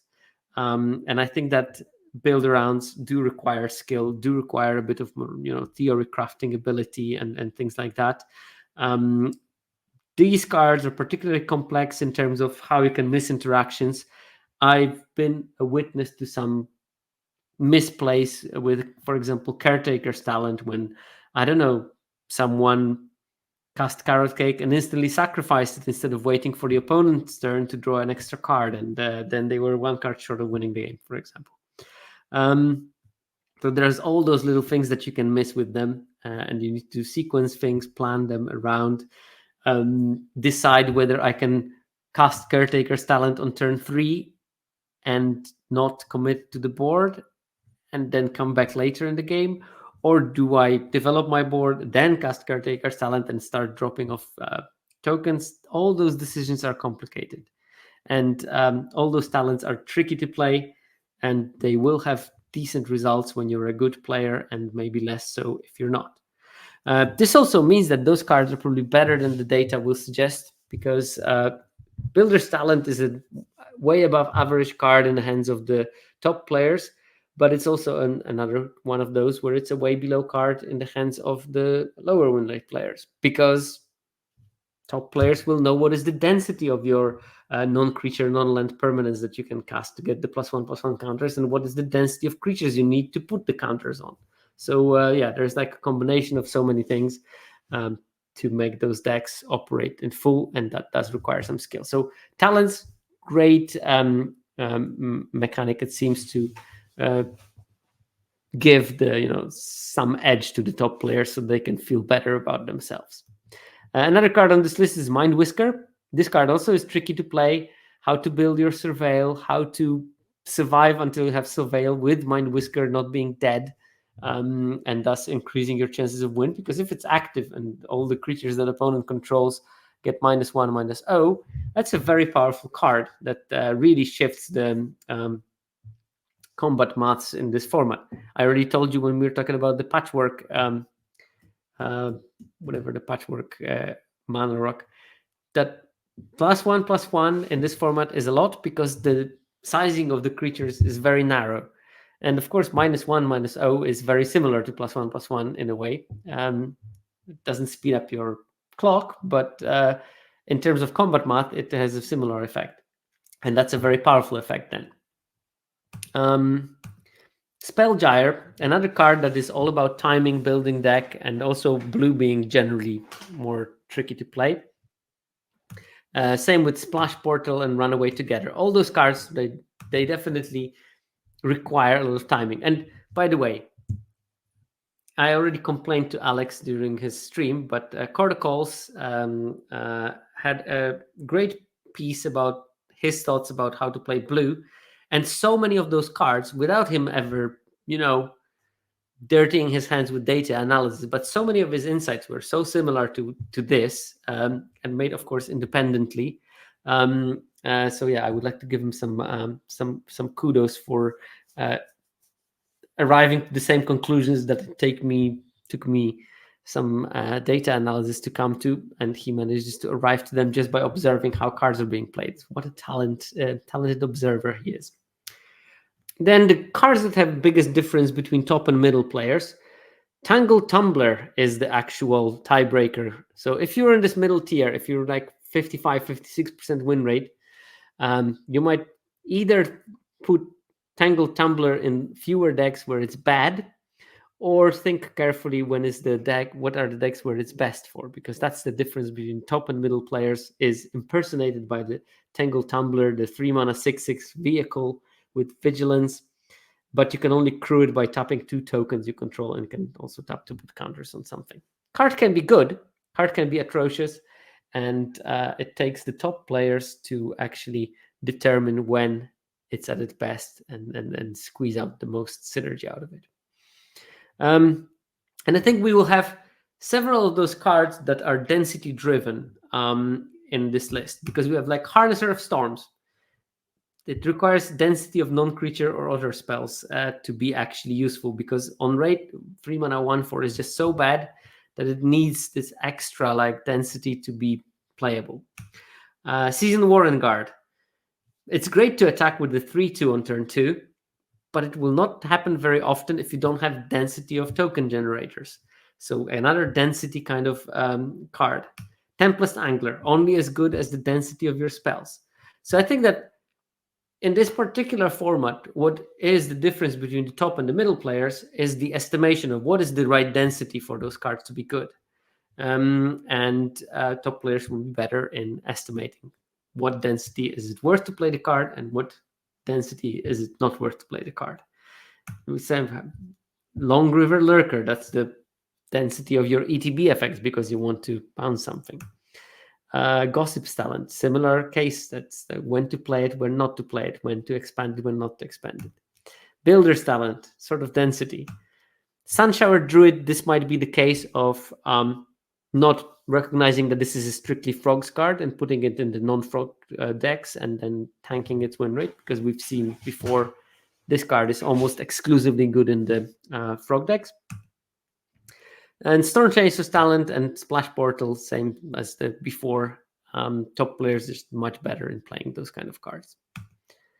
In terms of middle versus bottom difference, yes, Flutterdew, definitely correct density to play these cards will be an upcoming topic. Probably not the next seminar, but the next seminar, I think. It all depends on when the public data sets are released, because I only can analyze that density when I have the deck data, which is in the public data set. So yeah, I definitely want to look at the density, and I usually try to find some kind of density-driven data in those episodes. Of course, unfortunate effect of working with data is I release all those golden tidbits of how dense should things be at the time in the format where not many people care about it. So it's a curse of the data. Best takes are taken when no one cares. The sort of like variation on the Cassandra syndrome. Difference between middle and the bottom. Flat color we see again.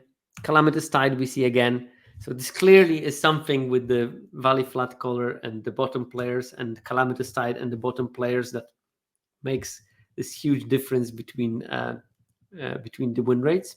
Kindle Spark Duo, that's not such a great card, and probably this is like bottom players thinking it's better than it is.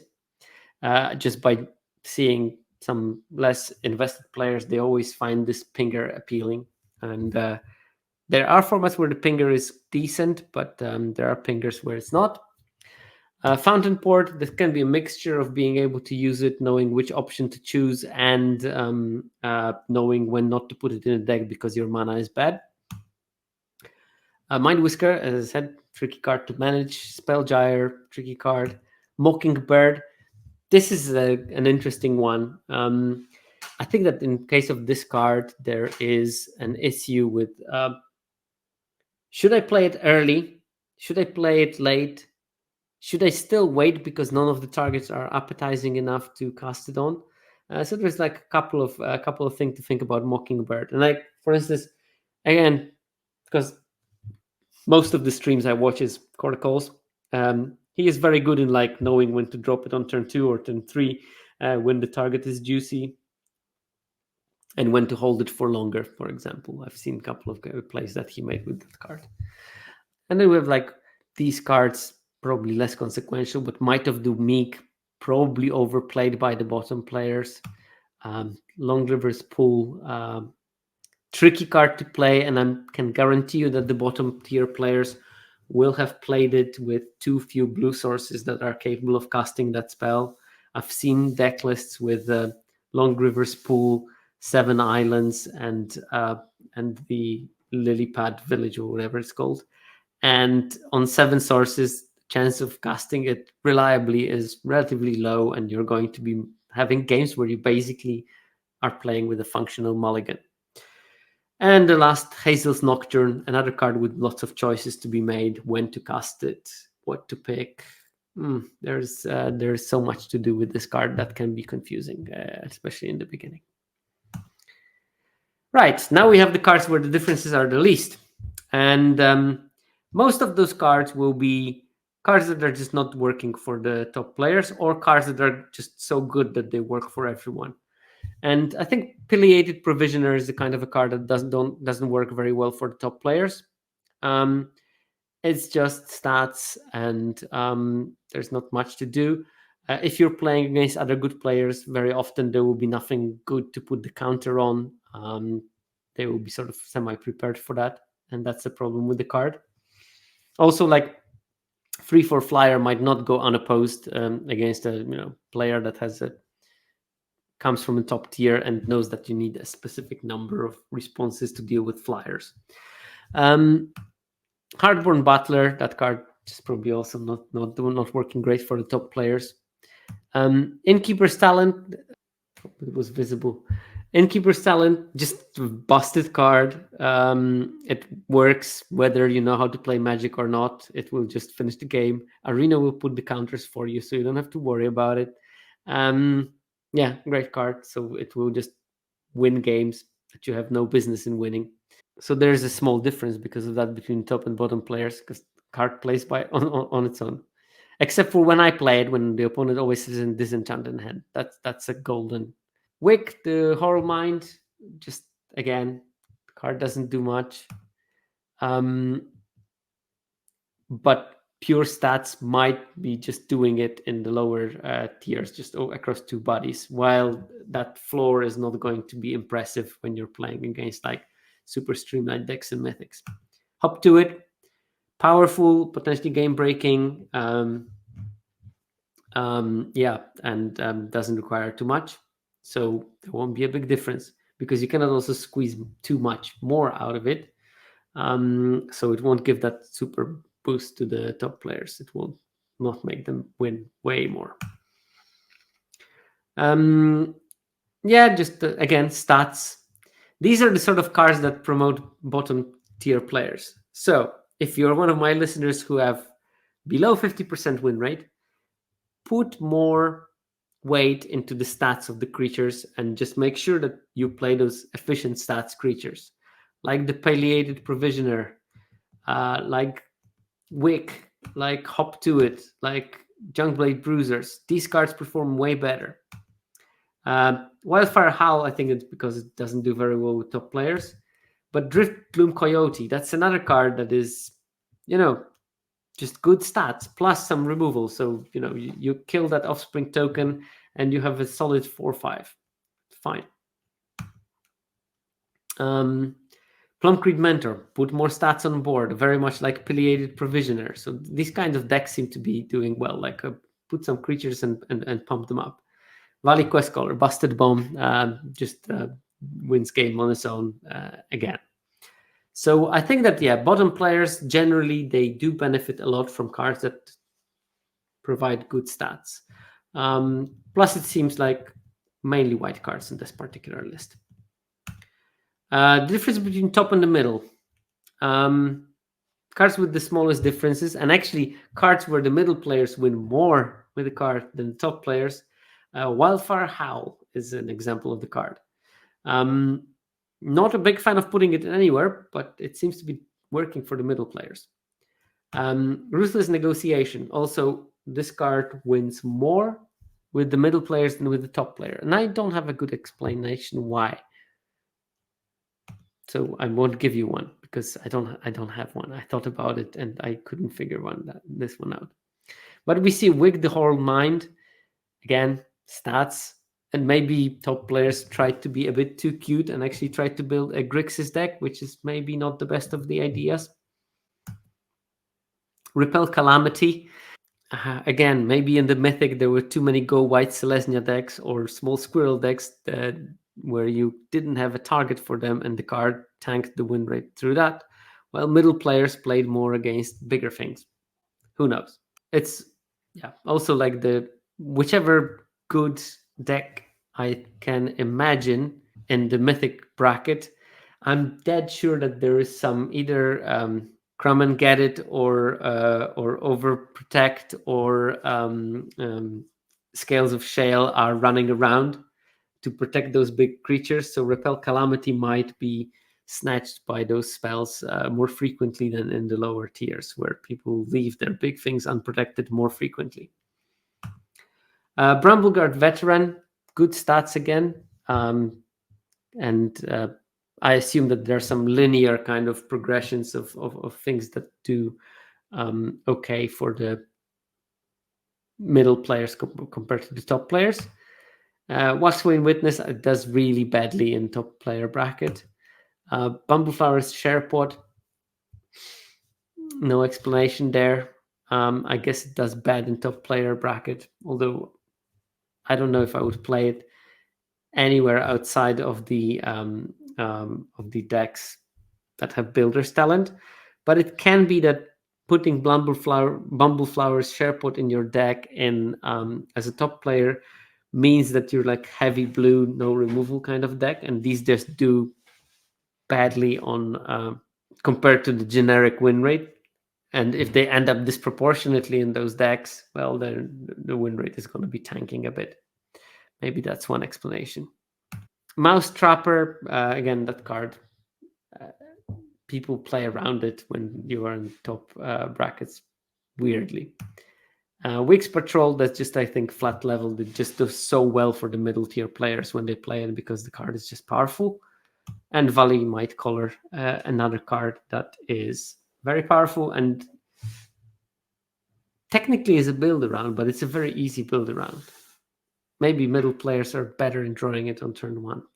That also can be an explanation. And the differences in the card power between the middle and the bottom tier. First of all, Innkeeper's Talent. The bottom tier players actually win more with that card than the middle tier. And again, that might something to do with their opponents and lack of preparation for the enchantment removal, while middle tier players will play against opponents who are better prepared. They know that they have to have answers for everything. Otherwise, it's a bit awkward when your opponent casts turn one Blacksmith's Talent and you know that, oh, I lost that game. There's no way I can deal with the equipment and they will just kill me with the double striker eventually. And same goes for Innkeeper's Talent. When it's unopposed, eventually it will kill. So if you're a top player, most of the time you have some sort of an answer for that. And that will, convert to the win rate differences. Pileated Provisioner, we had it. Seasoned Warren Guard, middle and bottom tier player win roughly the same. And again, I think that maybe the signal that the middle tier players sort of willy-nilly put it too often in decks that don't generate enough tokens. Scavenger Talent. Here, there might be a trap of middle tier players trying to be too cute with building around the Scavenger's Talent, when you should sort of ease into the deck that naturally wants to play it. Perhaps. Valley Quest Scholar Bomb, Reptilian Recruiter. I have no explanation for that. Hop to it. Pure stats to promote the bottom tier players again. Harnesser of Storms. I think that generally the middle tier players have the problem with the density of the stuff for the Harnesser to be played, and that's why they tank it especially deep. Or maybe that even that card looks better than it is and they put it more often to the deck than they should because they think it's better than it is, while bottom tier player maybe look more at the stats and just say, well, maybe not good enough. Sinister Monolith, just a bad card in general. And Feather of Flight, another card that should promote bottom tier players because it's sort of a kind of combat card that if you don't have ways of dealing with it or with the flying creature, it might take over the game. And we did it in just 2 hours. We went through, well, a hell of a material also in terms of density of stuff that we talked about. hopefully it was helpful for you. Obviously, none of this would be possible without the endless and relentless work of the 17 Lands team. So thanks to them, especially to Ale Ballini, who is having a well-deserved holiday now, as Italians tend to do in August. So I hope he enjoys a nice cheeky listen of the podcast at the beach tomorrow. And well, probably not tomorrow, day after tomorrow. And thanks to Fake Jake Brown, who is not going to enjoy the beach because he will have to edit the bloody thing and then release it once I send him the files. And thanks to MTGA Zone, thanks to my patrons, still vacancies for that position. So please do, if you enjoy what I'm doing.